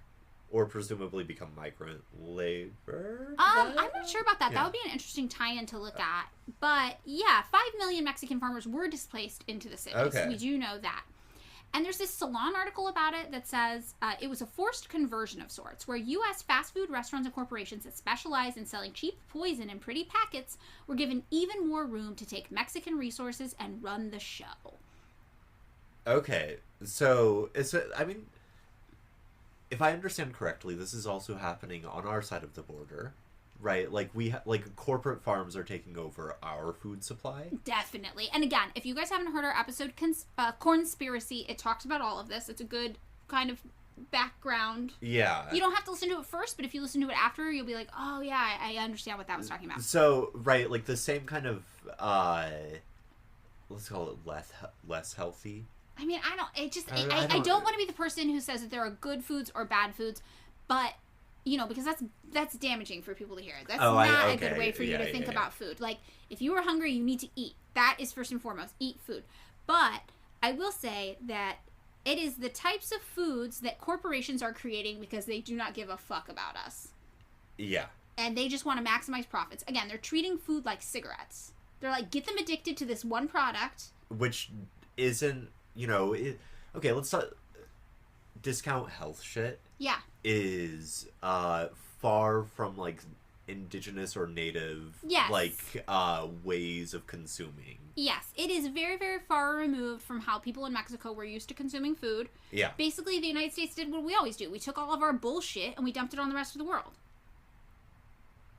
God, I fucking hate this country. I know, it's horrible. So, U.S. investment into Mexican food companies, meanwhile, escalated from $2.3 billion before NAFTA up to $10.2 billion in 2012. Jesus. So this is like less than a 10-year period. It's gone up fivefold, basically. So between 2000 and 2006, something else interesting happened. The country, Mexico's president, became Vicente Fox. And Vicente Fox was the former head of Coca Cola Mexico. Yeah. Which is wild. I remember when this guy got elected, he was pretty quickly pilloried by nobody was very happy with his presidency. Like, that this was true. It's not like there were better options. Obviously he got elected, but everyone was sort of like, this motherfucker. Yeah, no, he was not a popular guy, but he's an interesting guy. So in the late 1960s, Vicente Fox was just a delivery worker at Coca-Cola, but he ended up rising through the ranks by being like, I worked out these exclusivity deals with these guys I'm delivering to, and this and this and this. And he became president of the company in Mexico in 1975. So then he took a few years off. He's like, I'm going to go back and work on my family farm. And then he re-entered politics, I guess, in the late 90s. So it's not like he went straight from Coca-Cola to this job, but he was a Coca-Cola guy. Yeah, I have a hard time, presumably he made enough money doing, Coca-Cola shit to work on his family farm. This just, cements my feeling that anyone who decides to enter politics should be barred from entering politics. Where it's just you're an asshole. Yeah, already. You got way too many resources for this. No, it's a really, really interesting situation. And you can see that over the course of his presidency, he actually did some buddy-buddy deals with Coca-Cola. In 2001, Mexico officially surpassed the United States for the country's title with the highest per capita consumption of Coca-Cola products. Oh. Yeah. Uh-huh. And in 2002, Coca-Cola got threatened by a new soda called Big Cola, produced in Peru. I'm sorry, it's called Big Cola, yeah. Which I feel like if you're asking me, do you want a Coca-Cola or do you want a Big Cola? No, I want a Big Cola. I want a Big Cola. Yeah, give me the big one. I'm just assuming you're giving me more. Yeah, or better. Superior something. Yeah, it's bigger. Yeah. Yeah, so Big Cola comes around and Coca-Cola's like, uh-oh. Within 2 years, Big Cola had captured 5% of the market in Mexico. But this isn't a country where, it is, per capita... a larger consumer of Coca-Cola than anywhere else in the world. Oh, yeah. Yeah, so the year before Big Cola comes out, Coca-Cola is just reigning supreme down in Mexico. Yeah, it's basically a monopoly. Yes, basically. Yeah. I mean, there's other companies, there's but Pepsi. Yeah. Right. But it's something like 60% of cola sold is Coca-Cola there, and only 30% is Pepsi or something. Okay, so 5%... That's significant. I'm just trying to get the numbers right. No, it's pretty significant. It's significant enough that Coca-Cola unleashed a super aggressive and actually illegal marketing effort after that. I didn't know know there was such a thing as illegal marketing. Oh, yeah. They started providing incentives to shop owners if they removed the competition, and then they threatened to punish them if they didn't. Oh, okay. That does actually... Yeah, it's like some mafia shit, honestly. They're running a protection racket. Yeah, Coca-Cola's gonna protect you. Nice corner store bodega you have here. It'd be a shame if something happened to it. Exactly. Yes. And one small shop owner, Raquel Chavez, was like, absolutely not. Also, this is illegal, and I'm fighting back. And it led to the Coca-Cola Export Corporation, which is a wholly owned subsidiary of the Coca-Cola Company, and its Mexican bottlers, people like FEMSA, I believe is the... Yeah, FEMSA. To be found guilty of unfair monopoly practices, and they were fined tens of millions of dollars from this. Okay. Yeah, so, they were trying to get away with some stuff. So in 2005, Mexico's COFECO, which is the Federal Commission of Competency, I guess is how it translates, they also fined the Coca-Cola corporate system, I'm going to call it, $13 million for monopolistic practices. And that same year, researchers began identifying key elements of Coca-Colonization in Mexico happening down in that Chiapas region we've talked about, which is by the Yucatan Peninsula. So this one research paper about this says, over the past 3 decades, tourism-based economic development has transformed social and economic conditions in the Yucatan Peninsula, Mexico. Mayan communities have become directly involved in the changing economy as the main source of inexpensive labor for construction and service jobs at tourism centers, and as sites of ecotourism and archaeotourism. In this paper, we address how these macro processes of change intersect locally with the commoditization of food systems, diets, and nutrition in 4 Yucatan Mayan communities with differing relationships to the tourist economy. Yucatan Mayan diets have become increasingly dependent on purchased foods and reflect a greater consumption of commercialized processed foods. Coca-Cola, an international icon of U.S. culture, along with other local and internationally owned calorie-dense but nutrient-poor snack foods, is now a common element of Mayan diets, leading to what we call Coca-Colonization. Okay, so the phrase that I picked up on there was calorie-dense but nutrient-poor? Yes, that's a good way to explain these types of foods. Right. So if you're hungry, you eat them, and it makes you feel full, which is why they're good.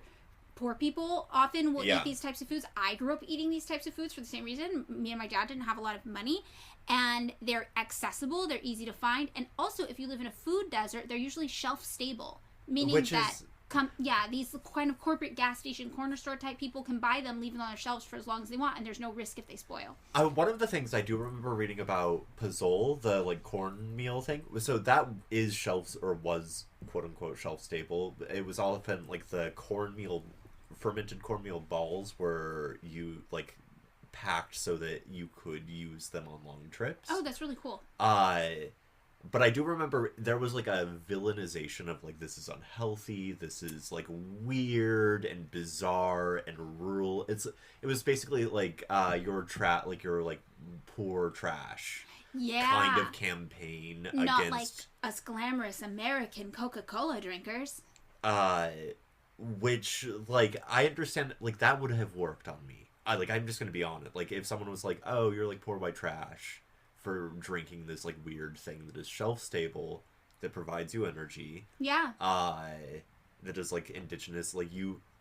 I would have been oh, okay, cool. I guess I'm gonna be it would have appealed to my class anxieties. Yeah, I think that one of my friends had this experience with grits. She lived in the South for a while, and everybody ate grits, and then she left the South, and everybody was like, what the fuck is grits? This is poor people shit. And she was like, okay, I can't tell anybody that I eat grits. She was also very poor. It's not like she wasn't poor, and that was just a cultural thing. She was poor, but it was something that blended more easily in the South. No, I mean, it's I think, right, the degree to which, pushing people to conform as a way of being by preying upon their class anxiety. Yes. Is so it's a very that is the most effective marketing strategy. And it's very sinister. This is why major designer brands, they don't make most of their money selling their high-priced goods.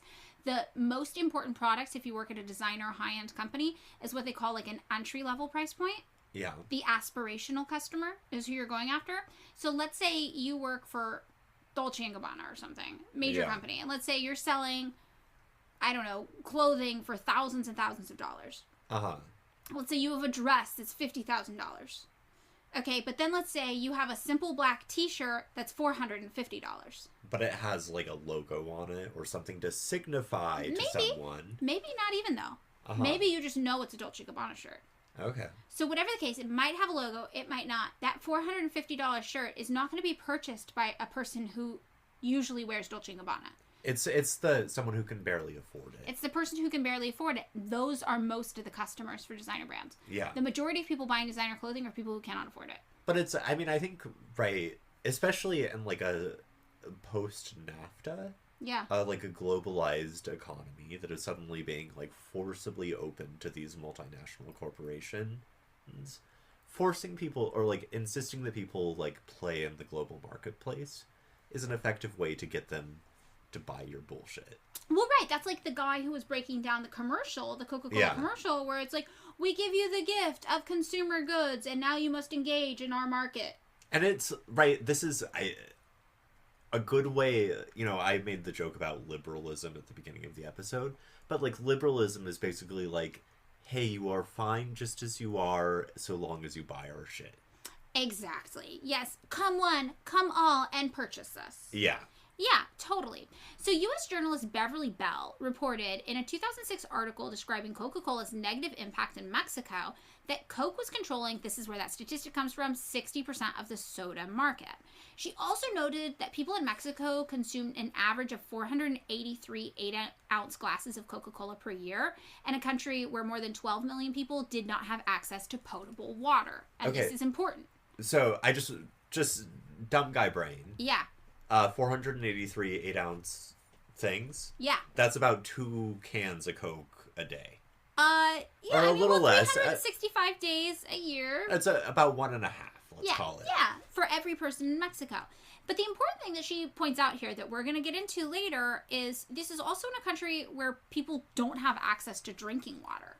Because their water supply is contaminated, maybe. Also, there's not a lot of good infrastructure in place at this time for water.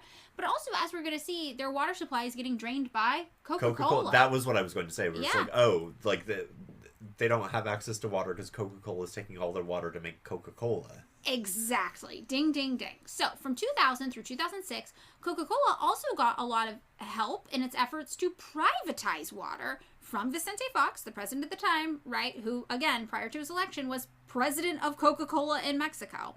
So, under President Fox, Coca-Cola was given 27 water concessions from the Mexican government. 19 of the concessions were for the extraction of water from aquifers and from 15 different rivers, some of which belonged to, indigenous communities, indigenous peoples. 8 concessions are for the right of Coke to dump its industrial waste into public waters, which means, again, even the rivers are starting to get contaminated by Coca-Cola's waste. This is off topic slightly, but in terms bottling stuff and like breweries, this is was a common problem in Mexico and Baja. I think it was a Pacifico Corona plant that was doing this shit, that was taking up people's water supply. Yeah. It's This is very common. It also reminds me a little less of the episode we did on alcohol, where we talked about how back in the day when drinking water was super scarce, everybody drank beer because it was the safest way you could get hydrated. Like, even children drank beer. You were just drinking beer all the time because if you tried to drink just like water from the river, it was all contaminated and you died. But this was also when beer was like 2% alcohol. Like, it was. Well, they had different amounts of alcohol content. Yeah. So you'd brew special beer for kids that have a really low thing. But again, most historians are like, people were probably buzzed most of the time. Yeah. A little bit. Yeah. So different, obviously, because Coca-Cola at this time does not have cocaine, does not have alcohol, it just has sugar and caffeine, but still. It's an interesting and notable thing that we're going to expand on later. So Bell also said to aid the extractive and dumping processes, Fox, with help from the World Bank, has successfully pursued water privatization, as well as a massive land privatization program that allowed companies free access to all the resources on the land, including water. After Fox's victory in 2000, Coca-Cola began bottling water from the richest aquifer in the Chiapan town of San Cristobal, an ecological reserve administered by a conservation group, Pro Natura, which receives money from Coca-Cola Mexico.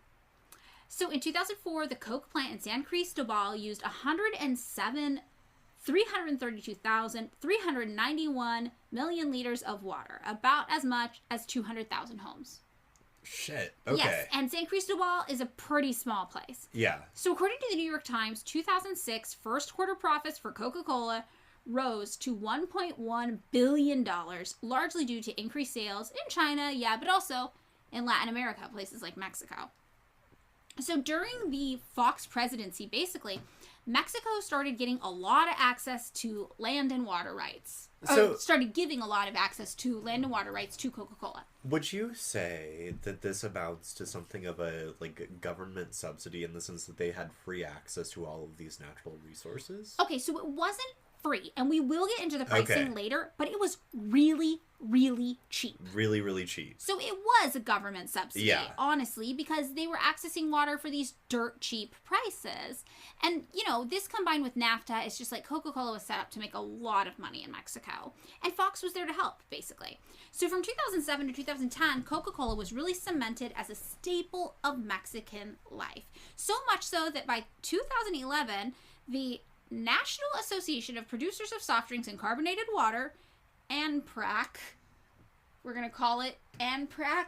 All these letters. What the fuck is ANPRAC? The National Association of Producers of Soft Drinks and Carbonated Water. Carbonated? ANPRAC. ANPRAC. It's the Mexican arm of the American Beverage Association. Okay, can we just call it Mexican beverage? I'm going to call it ANPRAC. ANPRAC? Okay. It's kind of fun to say. Both of these, though, the American Beverage Association and ANPRAC, were dominated by Coca-Cola. And in 2011, they had the nerve to launch this room in this museum in Mexico called Health, Life in Balance. That was the name of the room. No. Yeah. And this room was supposed to promote a healthy lifestyle for children and youth, and it was sponsored by Coca-Cola. I was just assuming this was like, hey, remember health, life and balance. That's what we were going with. Yeah. Was it like remember when kind of thing? Like it was a history exhibit before Coca-Cola came here and ruined your native way of doing things, which was vastly superior, probably based on what it sounds like. No, that's what it should have been. But no, this is just kind of the audacity, right? Uh-huh. And this gets us to just this idea of how prominent Coca-Cola is in Mexico today. Today, we are back to more Coca-Cola being consumed per capita in Mexico than in any other country. Uh-huh. They are, per capita, the number one consumers of Coca-Cola. The average Mexican person drinks more than 700 cups of Coca-Cola a year, nearly double what Americans drink. Like a cup, like a cup, like a unit of measurement. A unit of, not like a Not glass. like a glass, yeah. So this is where we're at with the 8 ounces thing, where they're drinking about a can and a half. I guess that's probably right. 12 ounces in a can. Okay. So like a can a day, at least. They're drinking a can a day. They're drinking a can a day. And a recent study I just want to say, a can a day, I didn't drink water, as David has noted. I was drinking 3 to 6 cans of Surge Cola every single day, minimum. Surge? Yeah, it was like Mountain Dew with more caffeine. No, I remember this. Yeah, I loved Surge. When Surge went off the market, we had a high school field trip to Disneyland. Yeah, that feels right, yeah. Where, for some reason, Surge was still sold. They probably just had old Surge sitting around. And I can remember you flipping the fuck out. Yeah, because I loved Surge, yeah. Yeah. Do you remember Kristen and Irene worked at Chuck E. Cheese? I do remember this. And so did Trevor. And they were the last people to get rid of Surge in Fresno. So I would go to that freaking Chuck E. Cheese just to drink Surge. Okay, this is a way off topic story. I had an old friend from my evangelical Christian days. Yes. Or whatever, who was like an overgrown child. When you were a preacher. Your evangelical Christian days. No, when I went to the fucking high school. Yeah, that's right. Okay. Yeah. David was a victim of a Christian private school. Yeah, that's fine. Yeah. But, who was like an overgrown child, who on his 17th birthday, when I was still 14, maybe 15, had a scavenger hunt. Uh-huh. That sounds fun. Kid scavenger hunt. Okay. This was before I knew a lot of people at Fresno High. I'd been kicked out of my evangelical school. Got it. But one of the places was at the Chuck E. Cheese where Kristen and Trevor worked. Yes. These were our friends, people listening at home. Trevor was the most cynical, sarcastic motherfucker you could ever meet. Yeah, Trevor was like a 65-year-old man in a teenager's body somehow. And I showed up at this Chuck E. Cheese, and what he said to me was, I was like, yeah, I'm on the scavenger hunt with my friend. And he was like, what, your friend 5? To this day, I am 38. That was more than 20 years ago. Biting. I still haven't gotten over that. Yeah, no, Trevor was unfortunately pretty funny. Yeah. Yeah. So, I do want to say, I feel like there's, like, a lot of, like, it could go, like, very shame-based in this episode, like, what are you eating? What are you drinking? And I just want to say, this shit is so normalized. It's especially so normalized to me as an American because it's, like, American culture. Like, we are at the whims and mercies of the corporations. These are the things they give us and tell us it's food and beverage, and then we consume it.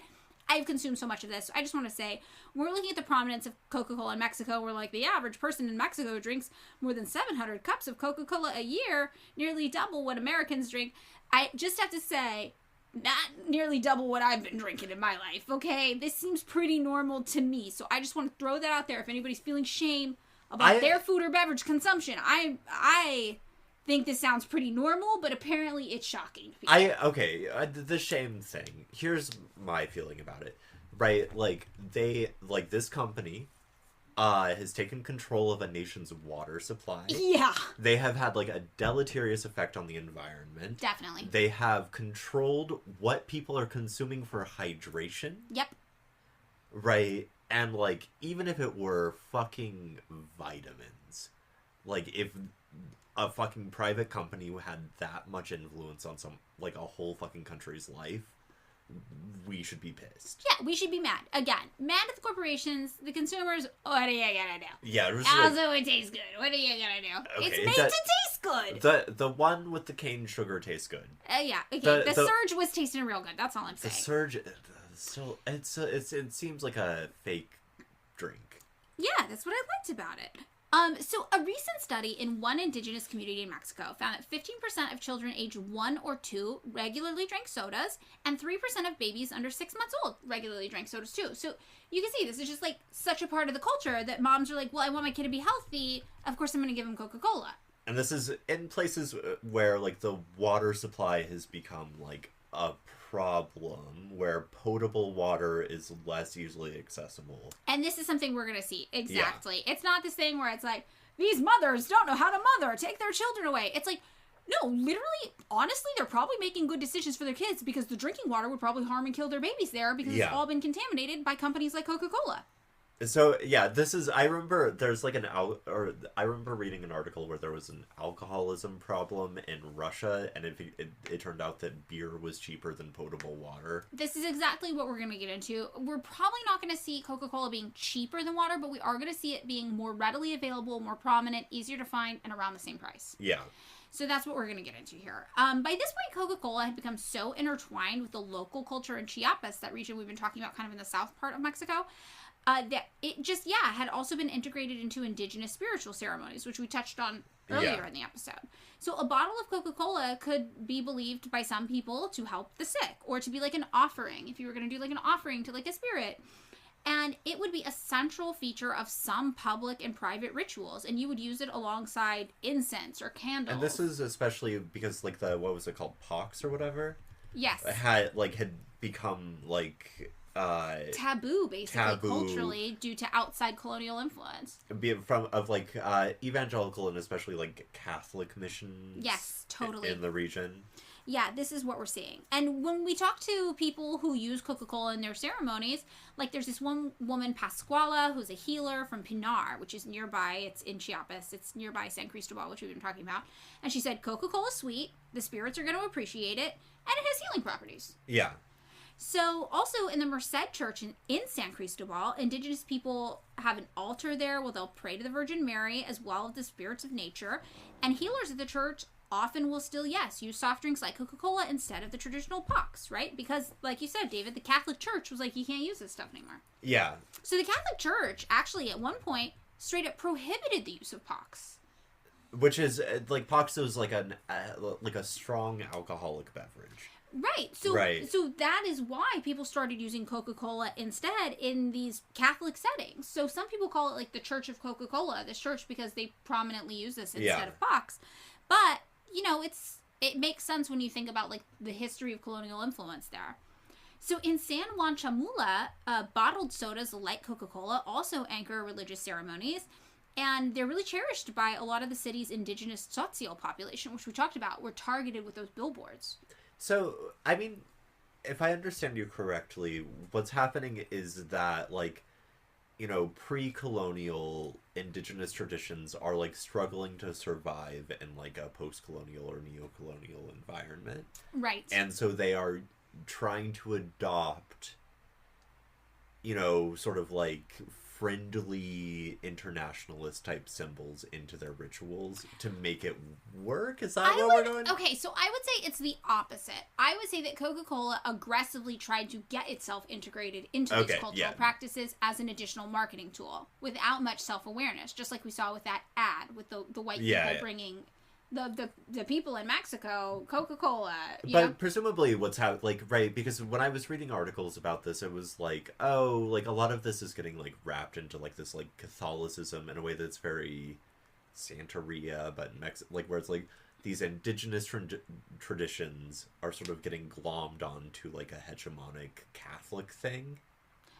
Oh, okay, that's interesting. Where it's sort of like, oh, there's, like, these, like, indigenous, non-Catholic, non-Christian, whatever things that are just, like, exist that, like, have to, like, integrate themselves into a Catholic tradition. Yeah, that makes sense because there's so much Catholic control. I mean, the thing about Catholicism, obviously, is that it's very ritual-based already.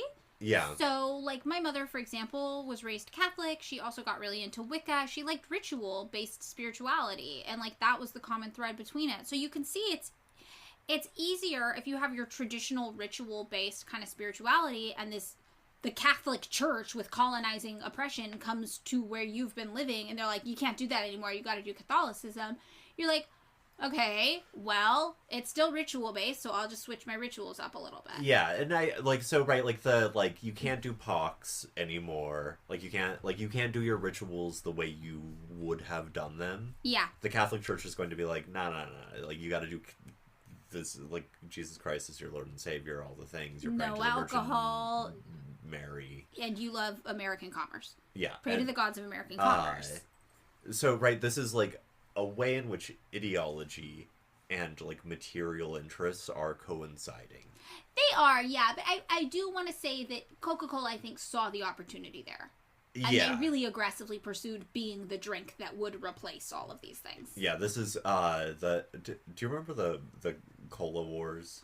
No, what's the Cola Wars? My mom, this was one of the things, my mom used to say that she was a part of the Pepsi generation, which was deeply confused. Like, when I was 8, I would be like, what the fuck? Yeah. But it was, like, between Pepsi and Coke. There was, like, a thing in, like, the 60s, 70s. Yeah, I want to buy the world a Coke was the slogan that really pushed Coke over the edge with the hippie movement. But Coca-Cola, they were just like, we are uncontested. Right. In Mexico. Yes, pretty much, yeah. Pepsi was there, but it wasn't, you know. And then, of course, when Big Cola came about, they were like, uh-oh. And then they just kind of squashed Big Cola by being super gnarly with the monopolization of sales practices. So Big Cola just... Because now I'm like... I bet Big Cola probably still exists if we looked it up. I feel like now I want to find out... You know those, like, stores that sell... Like, there's one in Highland Park that sell, like, weird sodas. Like sodas... Oh, you mean, like, Geicos or Gallicos or... Yeah, the words, like, all the sodas you could ever want. From all over the world. Yeah, sodas you've never seen before. Yeah. I want to see if they sell Big Cola. They might sell Big Cola, not because sodas not sold in the United States are weird, but they are weird to our sad American eyes that lack culture. Yeah. Mm-hmm. I am just a rural hayseed. It is us that is weird, not the many sodas from around the world. I want the Peruvian... Cola. I want the Big Cola, too. We should check into that, honestly. So... Back in San Juan Chamula, where the indigenous Tzotzil population is using bottled sodas like Coca-Cola in their religious ceremonies at this point, Michaela Ruiz, who's 41 years old, who's a local resident of this area, said soda actually helped cure her infant daughter, who was weak with vomiting and diarrhea. And she said her mom performed the ceremony because her mom's a traditional healer, and she's performed these soda ceremonies for more than 40 years. And it involves, having a faithful person pray over bottles of Coca-Cola or Pepsi. Also, an hour away from San Cristobal lies this town called San Andres Larrainzar. I believe, where Coca-Cola is considered liquid gold. And it is used by some local shamans, like Maria Lopez, as part of their religious ceremonies there too. So Maria would, for example, pray over Coca-Cola bottles and incense and candles to help cure a person who was diabetic in her town. It goes without saying, Coca-Cola does not have medicinal properties. Like, I just want to... Once they took the cocaine out, it stopped having medicinal properties. Because my mom used to, if I had a stomachache, she was like, a flat Coke. Yeah, I mean... Did you have this? No, because I didn't really have a mom. Well, or like a parental figure, like My dad gave me ginger ale. That probably, because ginger actually does... Oh, yeah, Coca-Cola. I mean... I don't know. I feel like it's hard for me to say Coca-Cola doesn't do anything because, like, caffeine does have an effect on your body. And, like, so you might not know this, but if you, like, are a person who gets your period, when you take Midol, it's a regular painkiller for the most part, but it has caffeine in it. Yeah, no, So sometimes the caffeine can have a positive effect on how you feel. Okay, I mean... But it's not curing diabetes, probably. Quite the opposite. Yes. But, I spoke loosely. Yes.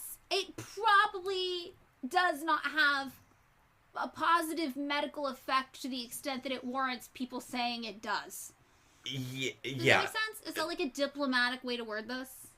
And my mom leaving the cap off 2 liters of Coca-Cola in the fridge so that she always had a good supply of flat Coke. She's doing folk magic. I mean, this is the other thing, too. It's like, I also struggle as an American listening to this because I don't want it to come across as like, these zany indigenous people with their silly rituals, because it's like we all have rituals like this. Like your mom had the ritual with the fucking lid off flat Coke. Like, it's not that different. My mother had her rituals, Catholic and Wiccan. Like, we all have our rituals. So just because these aren't the rituals that like we grew up with in the United States, it shouldn't be shocking. And we should think about things like this, about how like these corporations have like ingrained themselves into our brains as part of our wellness rituals as well. Yeah, no, I mean, I wasn't trying to... No, it's a good point. It's a really good point to bring up, because you're right. I mean, it does have a basis, like in American culture as well. Like, yeah, capitalism is so all-encompassing. These products become a part of our psyche and a part of our life. I was sort of like, oh, these things which supplanted indigenous rituals. Yes. Right. Forcefully, like not forcefully. Yes, forcefully is important there. I'm resistant to anything that's like, and the local people just chose it, because you're like, well, kind of like they did, but after aggressively being marketed to and having everything else taken away from them. I think under duress is duress, yeah. Right, like, so like it was like people had to attribute, like, I can imagine, I don't know where the fuck my mom got the flat Coke thing from. Yeah, I don't know. I think she was like, the bubbles are bad, but like, remember when Coke was like a remedy, like the 19th century? Oh, like back in the cocaine days. I don't know which apparently Coca-Cola still has something from the coca plant in it, but it's like no cocaine in it. Yeah, that makes sense. But in any case, right, like she was appealing to like some like weird like, you know, telephone, you know, hearing thing where she was folk ritual thing, yeah, of like 10 people down the line told her this. Yes, totally. These people who had their rituals forcefully supplanted, yes, by this corporate bullshit, yes, were trying to continue their rituals. Right. I think that's a pretty fair way to say it. Yeah. So, yeah, these rituals are really common, and like I said, like this one woman, Maria Lopez, is like, yeah, I like use Coca-Cola to help cure diabetes, and also she's like, well, I sell Coca-Cola to go too, and I usually sell around 50 crates a month. So remember when they were talking about how the system was kind of similar to like drug dealing, where it's like instead of having like one big distributor, they were going into all these small kind of mom and pop places. And they were just like, we're going to be your guy. We're going to be your guy. We're going to be your guy. Until slowly every mom and pop place that you ever encountered was just a Coca-Cola distributor. Her name is Maria Ruiz? Lopez. You know, not like I'm not accusing this woman of bad faith or whatever, but she is dependent for like materially for her income on this fucking company. On Coca-Cola and on saying Coca-Cola is great and it cures you and you should buy some Coca-Cola and take it home. And she's selling 50 crates a month. So Maria says, diabetes is caused by anger and problems in the family. When we scold each other, when we yell at each other, it turns into diabetes. I'm 51 and have never been sick. I have drunk and eaten plenty of soda, liquor, beer, and chicken. And she is like, Coca-Cola is not hurting you. It has healing properties. This is her belief system. So this is what she's saying. And again, this does not sound any weirder than anything I've heard white Americans say about health and wellness, especially, who's the goop lady? Oh, Gwyneth Paltrow. With the vagina eggs. Amongst other things, yes. I mean, that's the. I once knew a guy back when I was fly fishing, who I was smoking American Spirits a lot at the time. The filtered cigarettes. Okay. I've seen the box. Yeah. Not a smoker. I get it though. But like he would only smoke Camel unfiltered wides. Oh, okay. That seems like the opposite of the thing you were smoking. He feels like a lot more of a man to me, David, honestly. Was your masculinity threatened by him? He was a very manly man. He seems very manly based on that cigarette description. But I remember him telling me once we were sitting smoking, he was like, you're going to get cancer from those things. Right? And we were like both smoking cigarettes. Oh. And I was like, what, man? Cancer would be afraid of him because he was too much of a man. He's scared it off. Listen, buddy. It's the filters that give you cancer. Oh, that's creative. Okay, all right. You just make up some shit. And he was like, my grandpa lived to be 95 years old, and he only smoked unfiltered cigarettes. I mean, there's always outliers. But also, what if his grandpa would have lived to be 286 years old if he didn't smoke?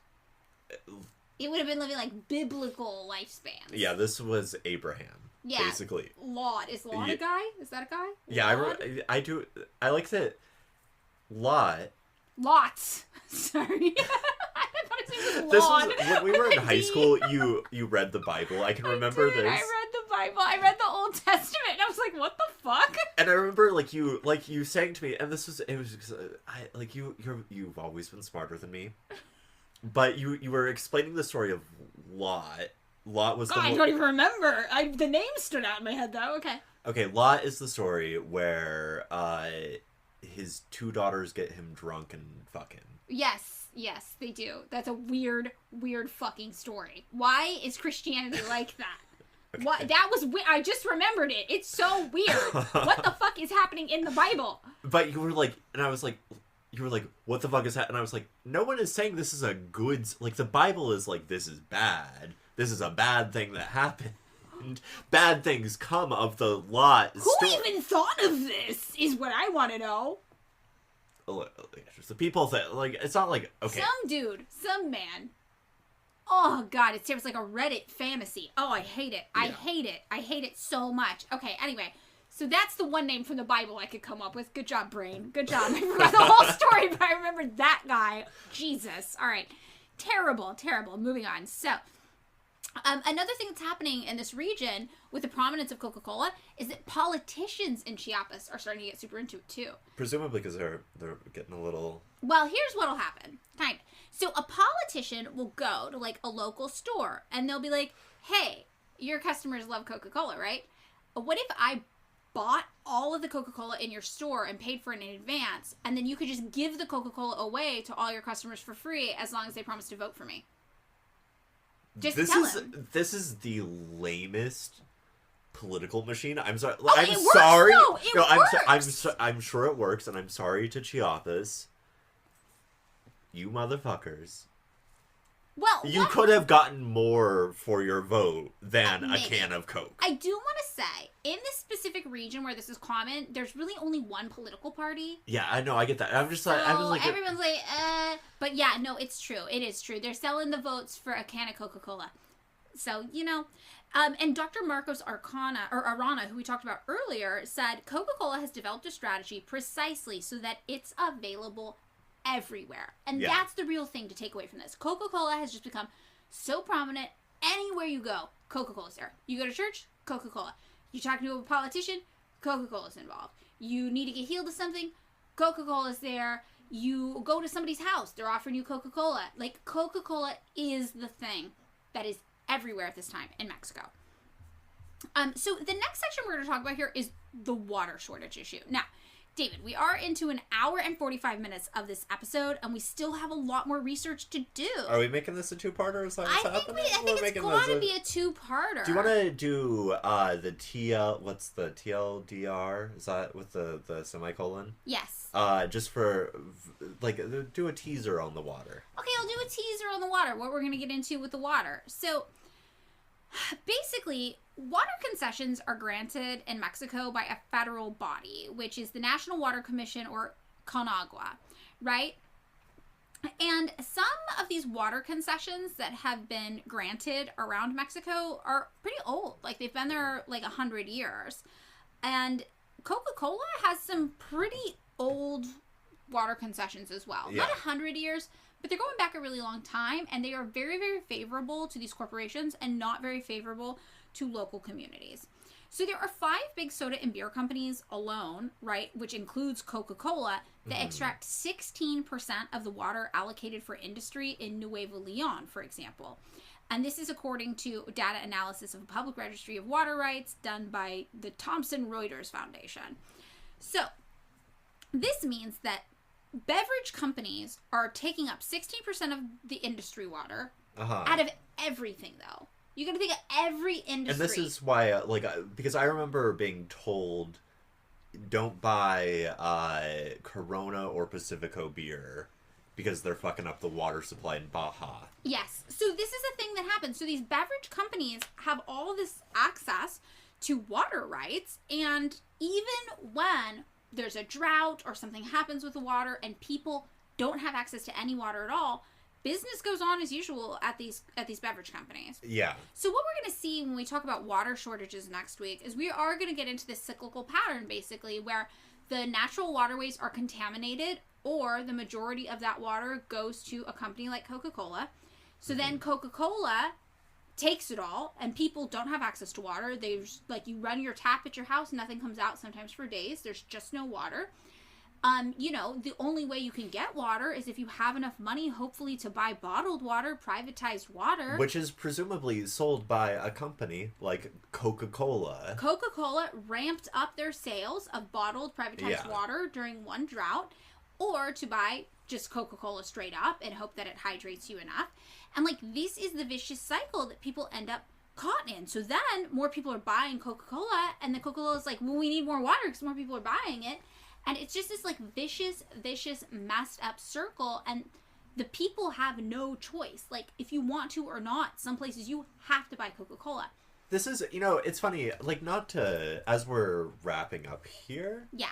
One of the things I keep thinking about when we were doing, the National Endowment for Democracy episode, when we've been doing some other episodes, where it's the crisis is actually an opportunity. The crisis created by capitalism is an opportunity for capitalism. Where it's oh, you make a water shortage. Cool, that just means people have to buy water. Yeah, no, it's totally true. And that's when you really think about capitalism and what an inhumane system is.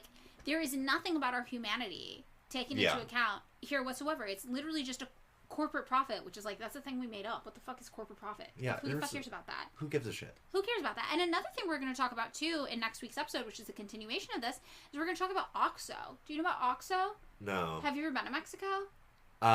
Once to Guadalajara. Oh, okay. So OXXO is basically the equivalent of 7-Eleven in Mexico. They have 7-Eleven too, I'm pretty sure. Yeah. But OXXO's a store like that. It's your plaid pantries. Exactly. That's a very Oregon reference. Okay. That's if you live in Portland, Oregon, it's a plaid pantry. Yes. It's your shit. I don't know. 7-Eleven's a good 7-Eleven. one. Yeah, okay, but they have a 7. So what's the next one to 7-Eleven? Oh, that's only in the United States. Do you remember a friend of ours once got broken up with in the Jones Soda aisle of a Food King? That's true. Yeah. It's your Food King. It's your Food King. It really is. Yeah. But I didn't know this. So I've been to Mexico.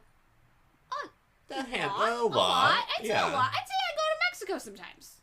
I'd say it's an hour and a half south of us. Yeah, you live in California, you go to Mexico sometimes. Yeah. That's just how it goes. I've been a few times this year already. Yeah. That's how it goes. I've been wanting to go this year. I feel like it. Yeah, you need any dental work done? We're going back in a few months for Chris to finish his dental work. Shit, man, I do need some dental work. Oh, we can go. Yeah, I feel like the next time you guys head to Mexico, if you're driving... I'll let you know. We always drive. So the thing is, if you're in Mexico, you see Oxxos everywhere. Like, they're on every street, and it's just one of those places that's inevitable. Like, you just inevitably... You know how, like, if you live near a Walgreens, you're like, well, fuck, I'm going to the Walgreens, you know? Yeah, I live a block away from a Ralph's. You're at the Ralph's. I'm out the fucking You're at the Ralph's. So these Oxxos are everywhere, and you go to them a lot when you're in Mexico. The thing that I didn't realize is that Oxxo was owned by Coca Cola. That, you know, the thing is like, these fucking private companies are actually really good at doing planned economy, like, in terms of... And they're planning their own economies. We're all just getting fucked in the planning process. Yeah, where it's just like, oh no, we have vertically integrated this entire corporation. Like, everything from, like, production to, like, manufacturing to sale. Yeah. They got. No, it's totally true. They're doing it all. And that was something that was, like, really shocking for me to kind of realize, too. I think one of the reasons I really wanted to do this episode, though, this is something we talked about at the beginning, that we'll get into more next week, too, is just, it is the idea of colonization and what it means to colonize and how it can take so many different forms and how you really do see this company, this American company, Coca-Cola, has colonized Mexico and taken over what it means to be Mexican, what Mexican cultural heritages are, the literal landscape of Mexico, what Mexico looks like, where these bottling plants are, the Oxxos on every corner, like, literally, Coca-Cola colonized Mexico. It's like a company town. It's a company town, exactly. And, you know, in the United States, it's all around us.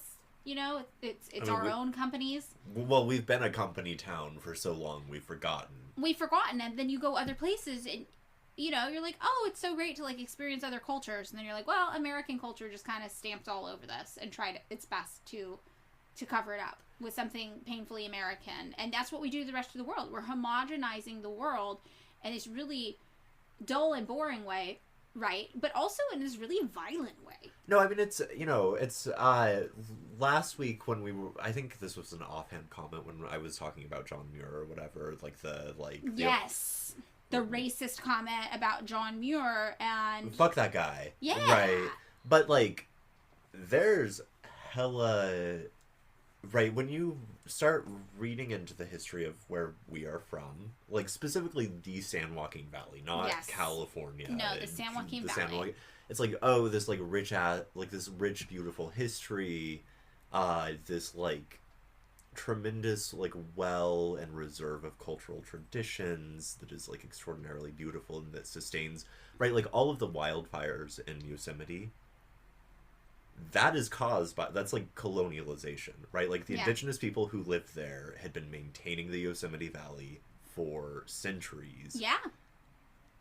And like we just fucked it. Yeah, totally. I mean, that's something we think about a lot too with colonization, how it was so easy for like white settlers in the United States to like justify showing up places because they're like, look at this land, it's wild, nobody's doing anything to it, ha ha ha. But it's like, no, indigenous people actually are doing indigenous farming practices here. You just don't know what that looks like. Yeah, and it's like, right, like they were having controlled burns in the Yosemite Valley every fucking year because they were culling like undergrowth to make sure that like insane out of control. But right, so there's this history of like tradition that happens that gets violently erased. And then we sort of, like, live in, like, the detritus after it. Mm-hmm. And then that gets exported everywhere. And so now everywhere is just, like, the detritus. Oh, wow, that was kind of beautiful. In a sad way. It is sad and beautiful. No, wow, that was like, really poignant. Well, it's just, like, it's just like, oh, yeah, no, like, everywhere is just, like, the trash. No, it is. No, it's true. That could be a shirt. America, exporting our detritus. Yeah. We could, we could export that. We could export that. Yeah. No, I think this is a really interesting episode, and I think it's something that when we get into the water shortages next week, it's going to be interesting as well. There's other stuff we're going to touch on next week, just to give you guys an idea. That's when the ensuing health crisis thing is going to come about. So we're going to talk about some health effects of people only having soda as an option instead of water. And I mean, right... The hint is it's diabetes. It's diabetes and also rapid tooth decay. And also, more than that, though, there's, like, GI issues. Because you have to think about it. It's not just, like, in America where, like, we're drinking a lot of soda. Blah, but it's, like, these are people who have had water taken from them. And all they have is soda. So they're also dealing with the effects of, like, massive dehydration. Yeah. Yeah, so that's... I'm assuming you're doing that by way of some sort of, like, if that's gonna trigger something for you. Oh, yeah, definitely. Yeah. If you don't want to hear about any of that, next week's when we're really going to get into it. And then we are going to talk more about OXXO, and we're going to talk about some labor issues that have happened in Mexico. Then we're going to talk about Mexico trying to fight back against their colonization at the hands of Coca-Cola, and how this takes manifests as like a soda tax that was passed in 2014, and local calls for boycotts that are still going on to this day. Cool. So that's kind of what next week's episode is going to be about. Before we wrap this part 1 up, David, is there anything else you want to say about the protests that are happening? The student protests, obviously, in support of Palestine, the encampments going on. I've been having a lot of trouble finding good information about how to be help or support. Right? Because, yeah. I'm not a college... I haven't been a college student for, like, a whole adult. Yeah. Right. I have not been a college student for 15 years. And... I think, whatever you can do to be a, support... Have you found resources? Because I've been, remember when, the George Floyd stuff was happening around, lockdown time? Yeah. There were ways to, make kits for protesters. Well, there's probably also ways you can contribute to people's bail funds, I would Yeah. guess. There's probably things like that. So that would be a good thing for us to kind of look into. Ways to support the campus protesters. I think probably, a legal defense fund in your, town is, a good, Yeah, that's probably pretty good, for sure. I think anything you can look into to help is good. I should probably look into things that I can do to help rather than just retweeting things. I'm so bad at... You are an internet savant. I love the internet. I hate the internet. Mm-hmm. This is a real Jack Lemmon... What's the other guy? Walter Matthau. Odd Couple? Yes. Walter Matthau was in the Odd Couple? The original Jack Lemmon. Oh, God. Walter Matthau. Okay. Was he on 60 Minutes? No, I think you're thinking of someone else. Walter Cronkite? Lot? Say Lot? Yes. I'm Jack Lemmon, obviously. Okay, and I'm Walter Cronkite. No, you are... Actually, I take that back. I'm definitely Walter Matthau. I'm messy and a disaster. I've never seen the show. It was a great movie. Oh, okay, great. In any case, I don't know. You're better at doing, I don't know how to Google shit. So, I've been Googling how to help USC, Legal Defense Fund USC protesters, Legal Defense Fund UCLA protesters. I think it's probably better to keep it local, for sure. And I think that if you're looking for updates on what's been going on with the protest, people I have been following that have been pretty good about talking about what's going on. Escalate Network on Twitter. Ready to Escalate is their @ Also, Calla Walsh always posts great things. It feels weird to say some Twitter people's names out loud. It's CALLAWALSH, I believe. This would be great people for you to follow if you want updates about what's going on. So I think there are people kind of covering everything that's going on, and I think it's good. And I think that at least being in the know about what's happening, for example, if I hadn't followed Calla Walsh, I probably wouldn't have heard about the Cal Poly Humboldt thing because nobody's covering it. I feel like you said, they're covering the Ivy Leaguers. Yeah, or the Big E, because Cal Poly, what is that? That's public, right? Yeah, I think so. Mm-hmm. Yeah, one of our friends went to Cal Poly.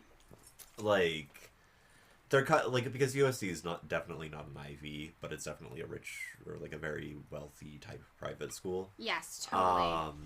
Which is not to discount what the people there are doing. Right, or UCLA, same thing. UCLA is a wealthier school, but Though it doesn't discount... It's a public school. It's a public school, but it doesn't discount... just because people come from access to wealth, honestly, those are the people we want on our side. You think about Marx, you think about Ingalls, you think about where these people came from. Yeah, and I think... It's always good to betray your class. why, right? Like some people on the left kind of made fun of like, uh, Ingalls, I know. okay. It's a joke. No, some people made fun of like all of the like like the college administrators who got like dragged before Congress to like answer charges of anti-Semitism. A couple months. Do you remember when this happened? No, I didn't remember this. It was very funny. It was like the woman from Harvard and like I think the woman from like Yale. Wow. Who like the like provosts or presidents of those colleges got dragged before Congress. Yeah. And they did a bad job of it, right? Congress or the administrators? The administrators. Like, they didn't know how to do it, because they Yeah. tried to, like, speak out of both sides of their mouth, and they more or less accepted the premise of anti-Semitism. Okay. Which is, like, just don't do that. Yeah. Right. But...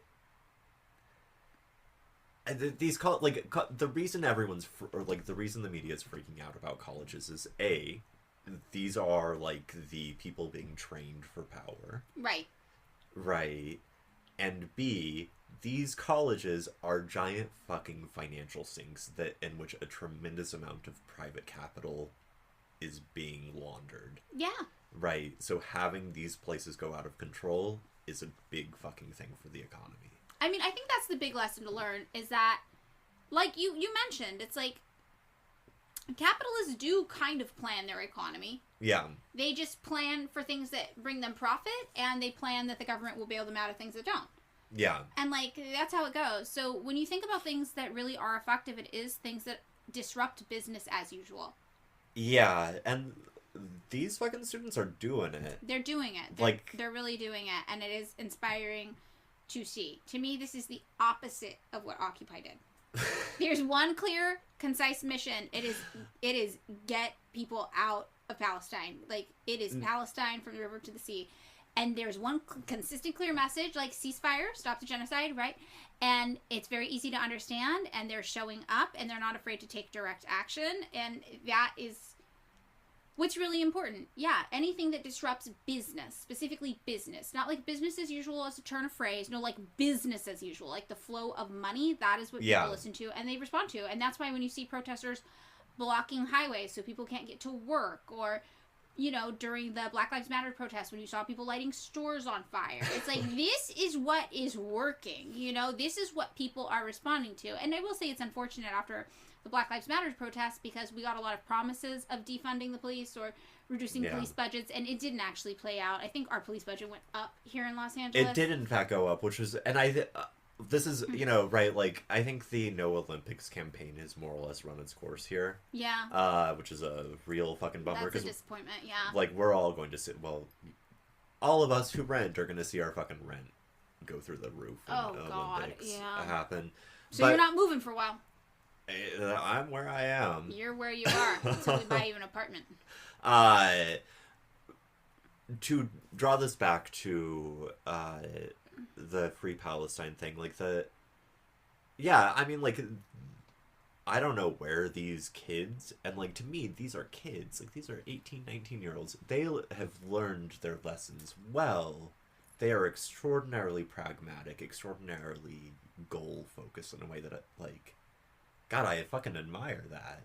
No, it's great. It's really, really good. And they've been primed on protest from the Black Lives Matter protest. And they've seen what the cops have been doing. Because people, when I saw the Cal Poly kids kettle the cops, it's like, oh, because you've been on Twitter, you've been on TikTok, you've been seeing videos of police officers doing this to protesters for years now. Yeah. And you're like, well, fuck you, we'll do it back. Yeah, no, it's fucking...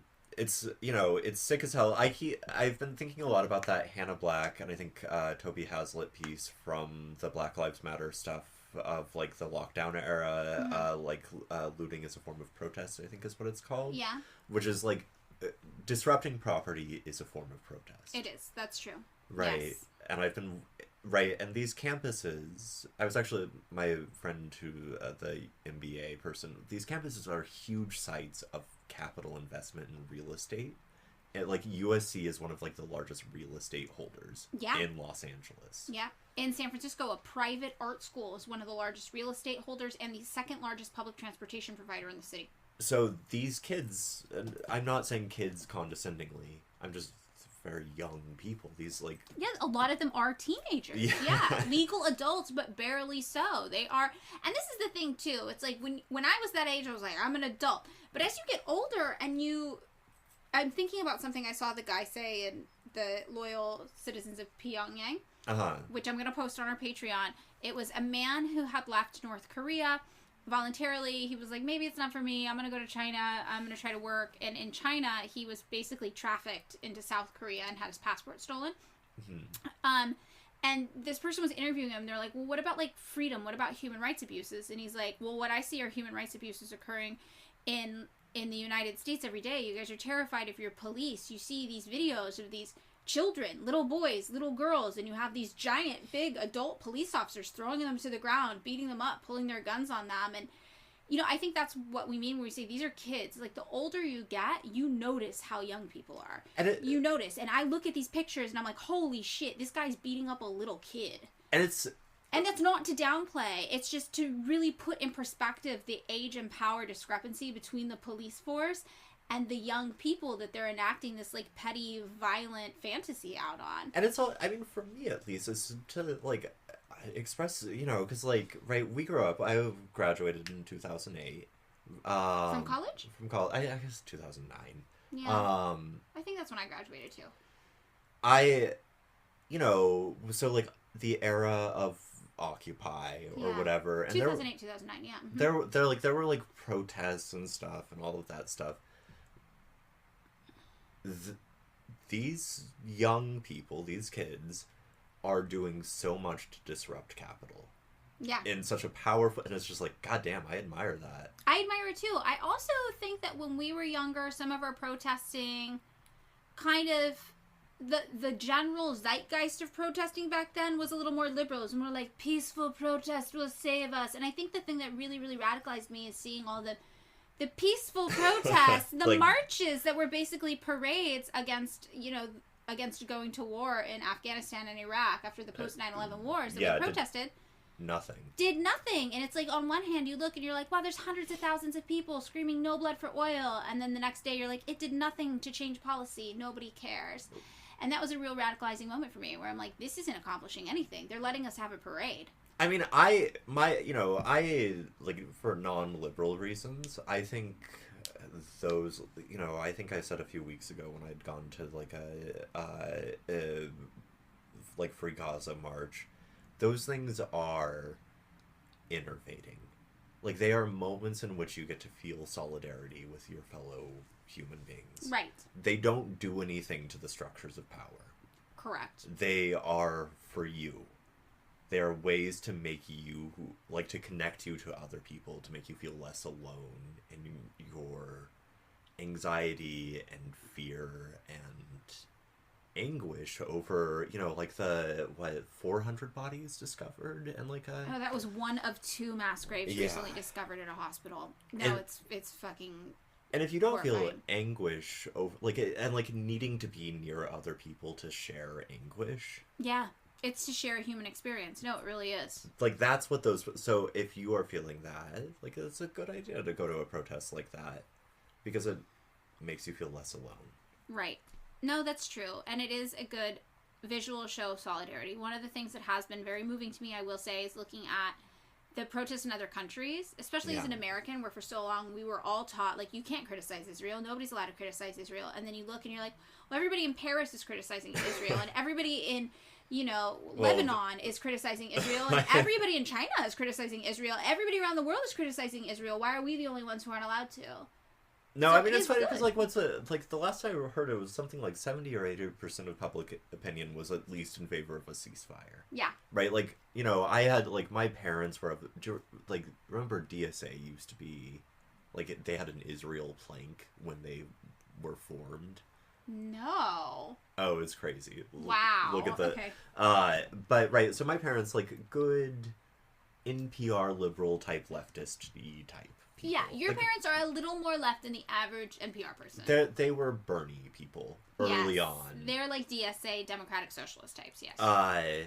But getting them to the point where they were like, this is a genocide, and now my mom's flipping that. She's calling, I think it's Patty Murray is her congressperson. Yeah. She's calling her all the fucking time. But it's everyone. Everyone can see it, and it's the visibility. So the visibility is good. It's better than nothing. Yeah. You know, and some people, I don't have an opinion about people who burn things down, but I have seen people get very freaked out by it. So that probably means something. My sister told me that people with money get really freaked out when you light things on fire. Well, I don't know anyone like that. I don't know anybody like that either, but I've heard that they get really, really mad. So if you were wondering if it might do something if you lit something on fire, I feel like it might make rich people really, really upset. I might text you that Hannah Black Toby Hazlitt piece about not. I think it's like worthwhile to like remember that piece and remember. David, I think you're missing the subtext. Rich people will get really, really upset if you start lighting things on fire. I can't personally condone you lighting things on fire. I'm telling you that you might also want to loot things. Oh, okay. Sorry. Unrelated, David might post to our Patreon that piece. Yeah. Yeah. I'm We just can't saying. tell you to do that legally. Oh. Or Coca Cola will come bash our heads in with a giant Oh, glass do we bottle. have enough influence to where we have to worry about things like that? I don't know. People get mad about everything. Are you kidding? I'm pretty sure I'm on a watch list already by this point. Okay, this is... Today I tried to post a video about somebody who I discovered was a National Endowment for Democracy shill. Oh, I said... That got weird. That got so weird. But wait, no. Okay, so I posted this video where I was like, hey, like, here are the sources this person uses. They are both Ned's sources, very obviously. Here are the ties. This one woman who's like, you should trust this woman for everything she says about politics around the world. That one literally worked for Radio Free Asia and Voice of America, and she says it, like, on her LinkedIn, like, this is CIA stuff, man. And then I tried to post it to TikTok, and then it wouldn't let me use any audio on it. And then I reposted it with voiceover, and it went through, and then instantly was taken down for a community guidelines violation. No, this is... Because, okay, so I'm not, like... I'm still mad at you about posting about me on TikTok. I mean, the spiritual bangs. Spiritual bangs. Okay, yeah, that's fine. Yeah. And I love how everybody knew it was you. Everyone who listened to the podcast was like, oh, this is David. Listen. But what in the mornings, I like the cat videos. I like the women who pretend to be chickens. Oh, no. Is that like a fetish thing? No. Jesus. What? What? What? No, What is this? Is this a lot thing? Ew. No, it's just a very it's like these, they're like chickens that like bob their heads, and then there are women who, this is not like a sex thing. Okay, all right, that's fine. It's your internet, man. Whatever works for you. It's just like women who like imitate the chickens bobbing their heads. It's very funny. Okay, all right, okay, sure. It's very funny. And then me. And then it's you. So it's like some cats. Some cats, some chickens. And not a like. And not you a don't. sexy I can way. tell you don't believe me. You know, everybody's algorithm reveals so much about them. I just think it's very funny when people imitate animals. Okay, that's fine. I'll accept that. Yeah. So you saw my. But it like my wouldn't. Ned. It wouldn't play. In a weird way, and I was like, "What the?" And I was like, "Is my internet fucked up?" Oh no. No. I think I got Govey censored. That's. I was like, I don't want to be a conspiracy theorist right now, but like, what other explanation? Yeah, there's. What other explanation? I mean, I suspect that what happened is that I caught it in the middle of it being like deleted, and was it was like already loaded. No, it's true. It's so true. Okay, so All we're right, gonna let's do post everything on the Patreon if you follow us. All right, that is it. That's the episode. Come back next week for part 2. Love All ya. right, Bye. and Thanks so much for listening to another episode of Pick Me Up I'm Scared. If you would like to join us on Patreon, you can find us there at patreon.com/pickmeupimscared. For $3 a month, you can access bonus content there. But if $3 a month is too much for you to spend right now, we totally get it, and we're just happy you're here. As always, you can find the sources for this week's episode just by scrolling down a bit in the description.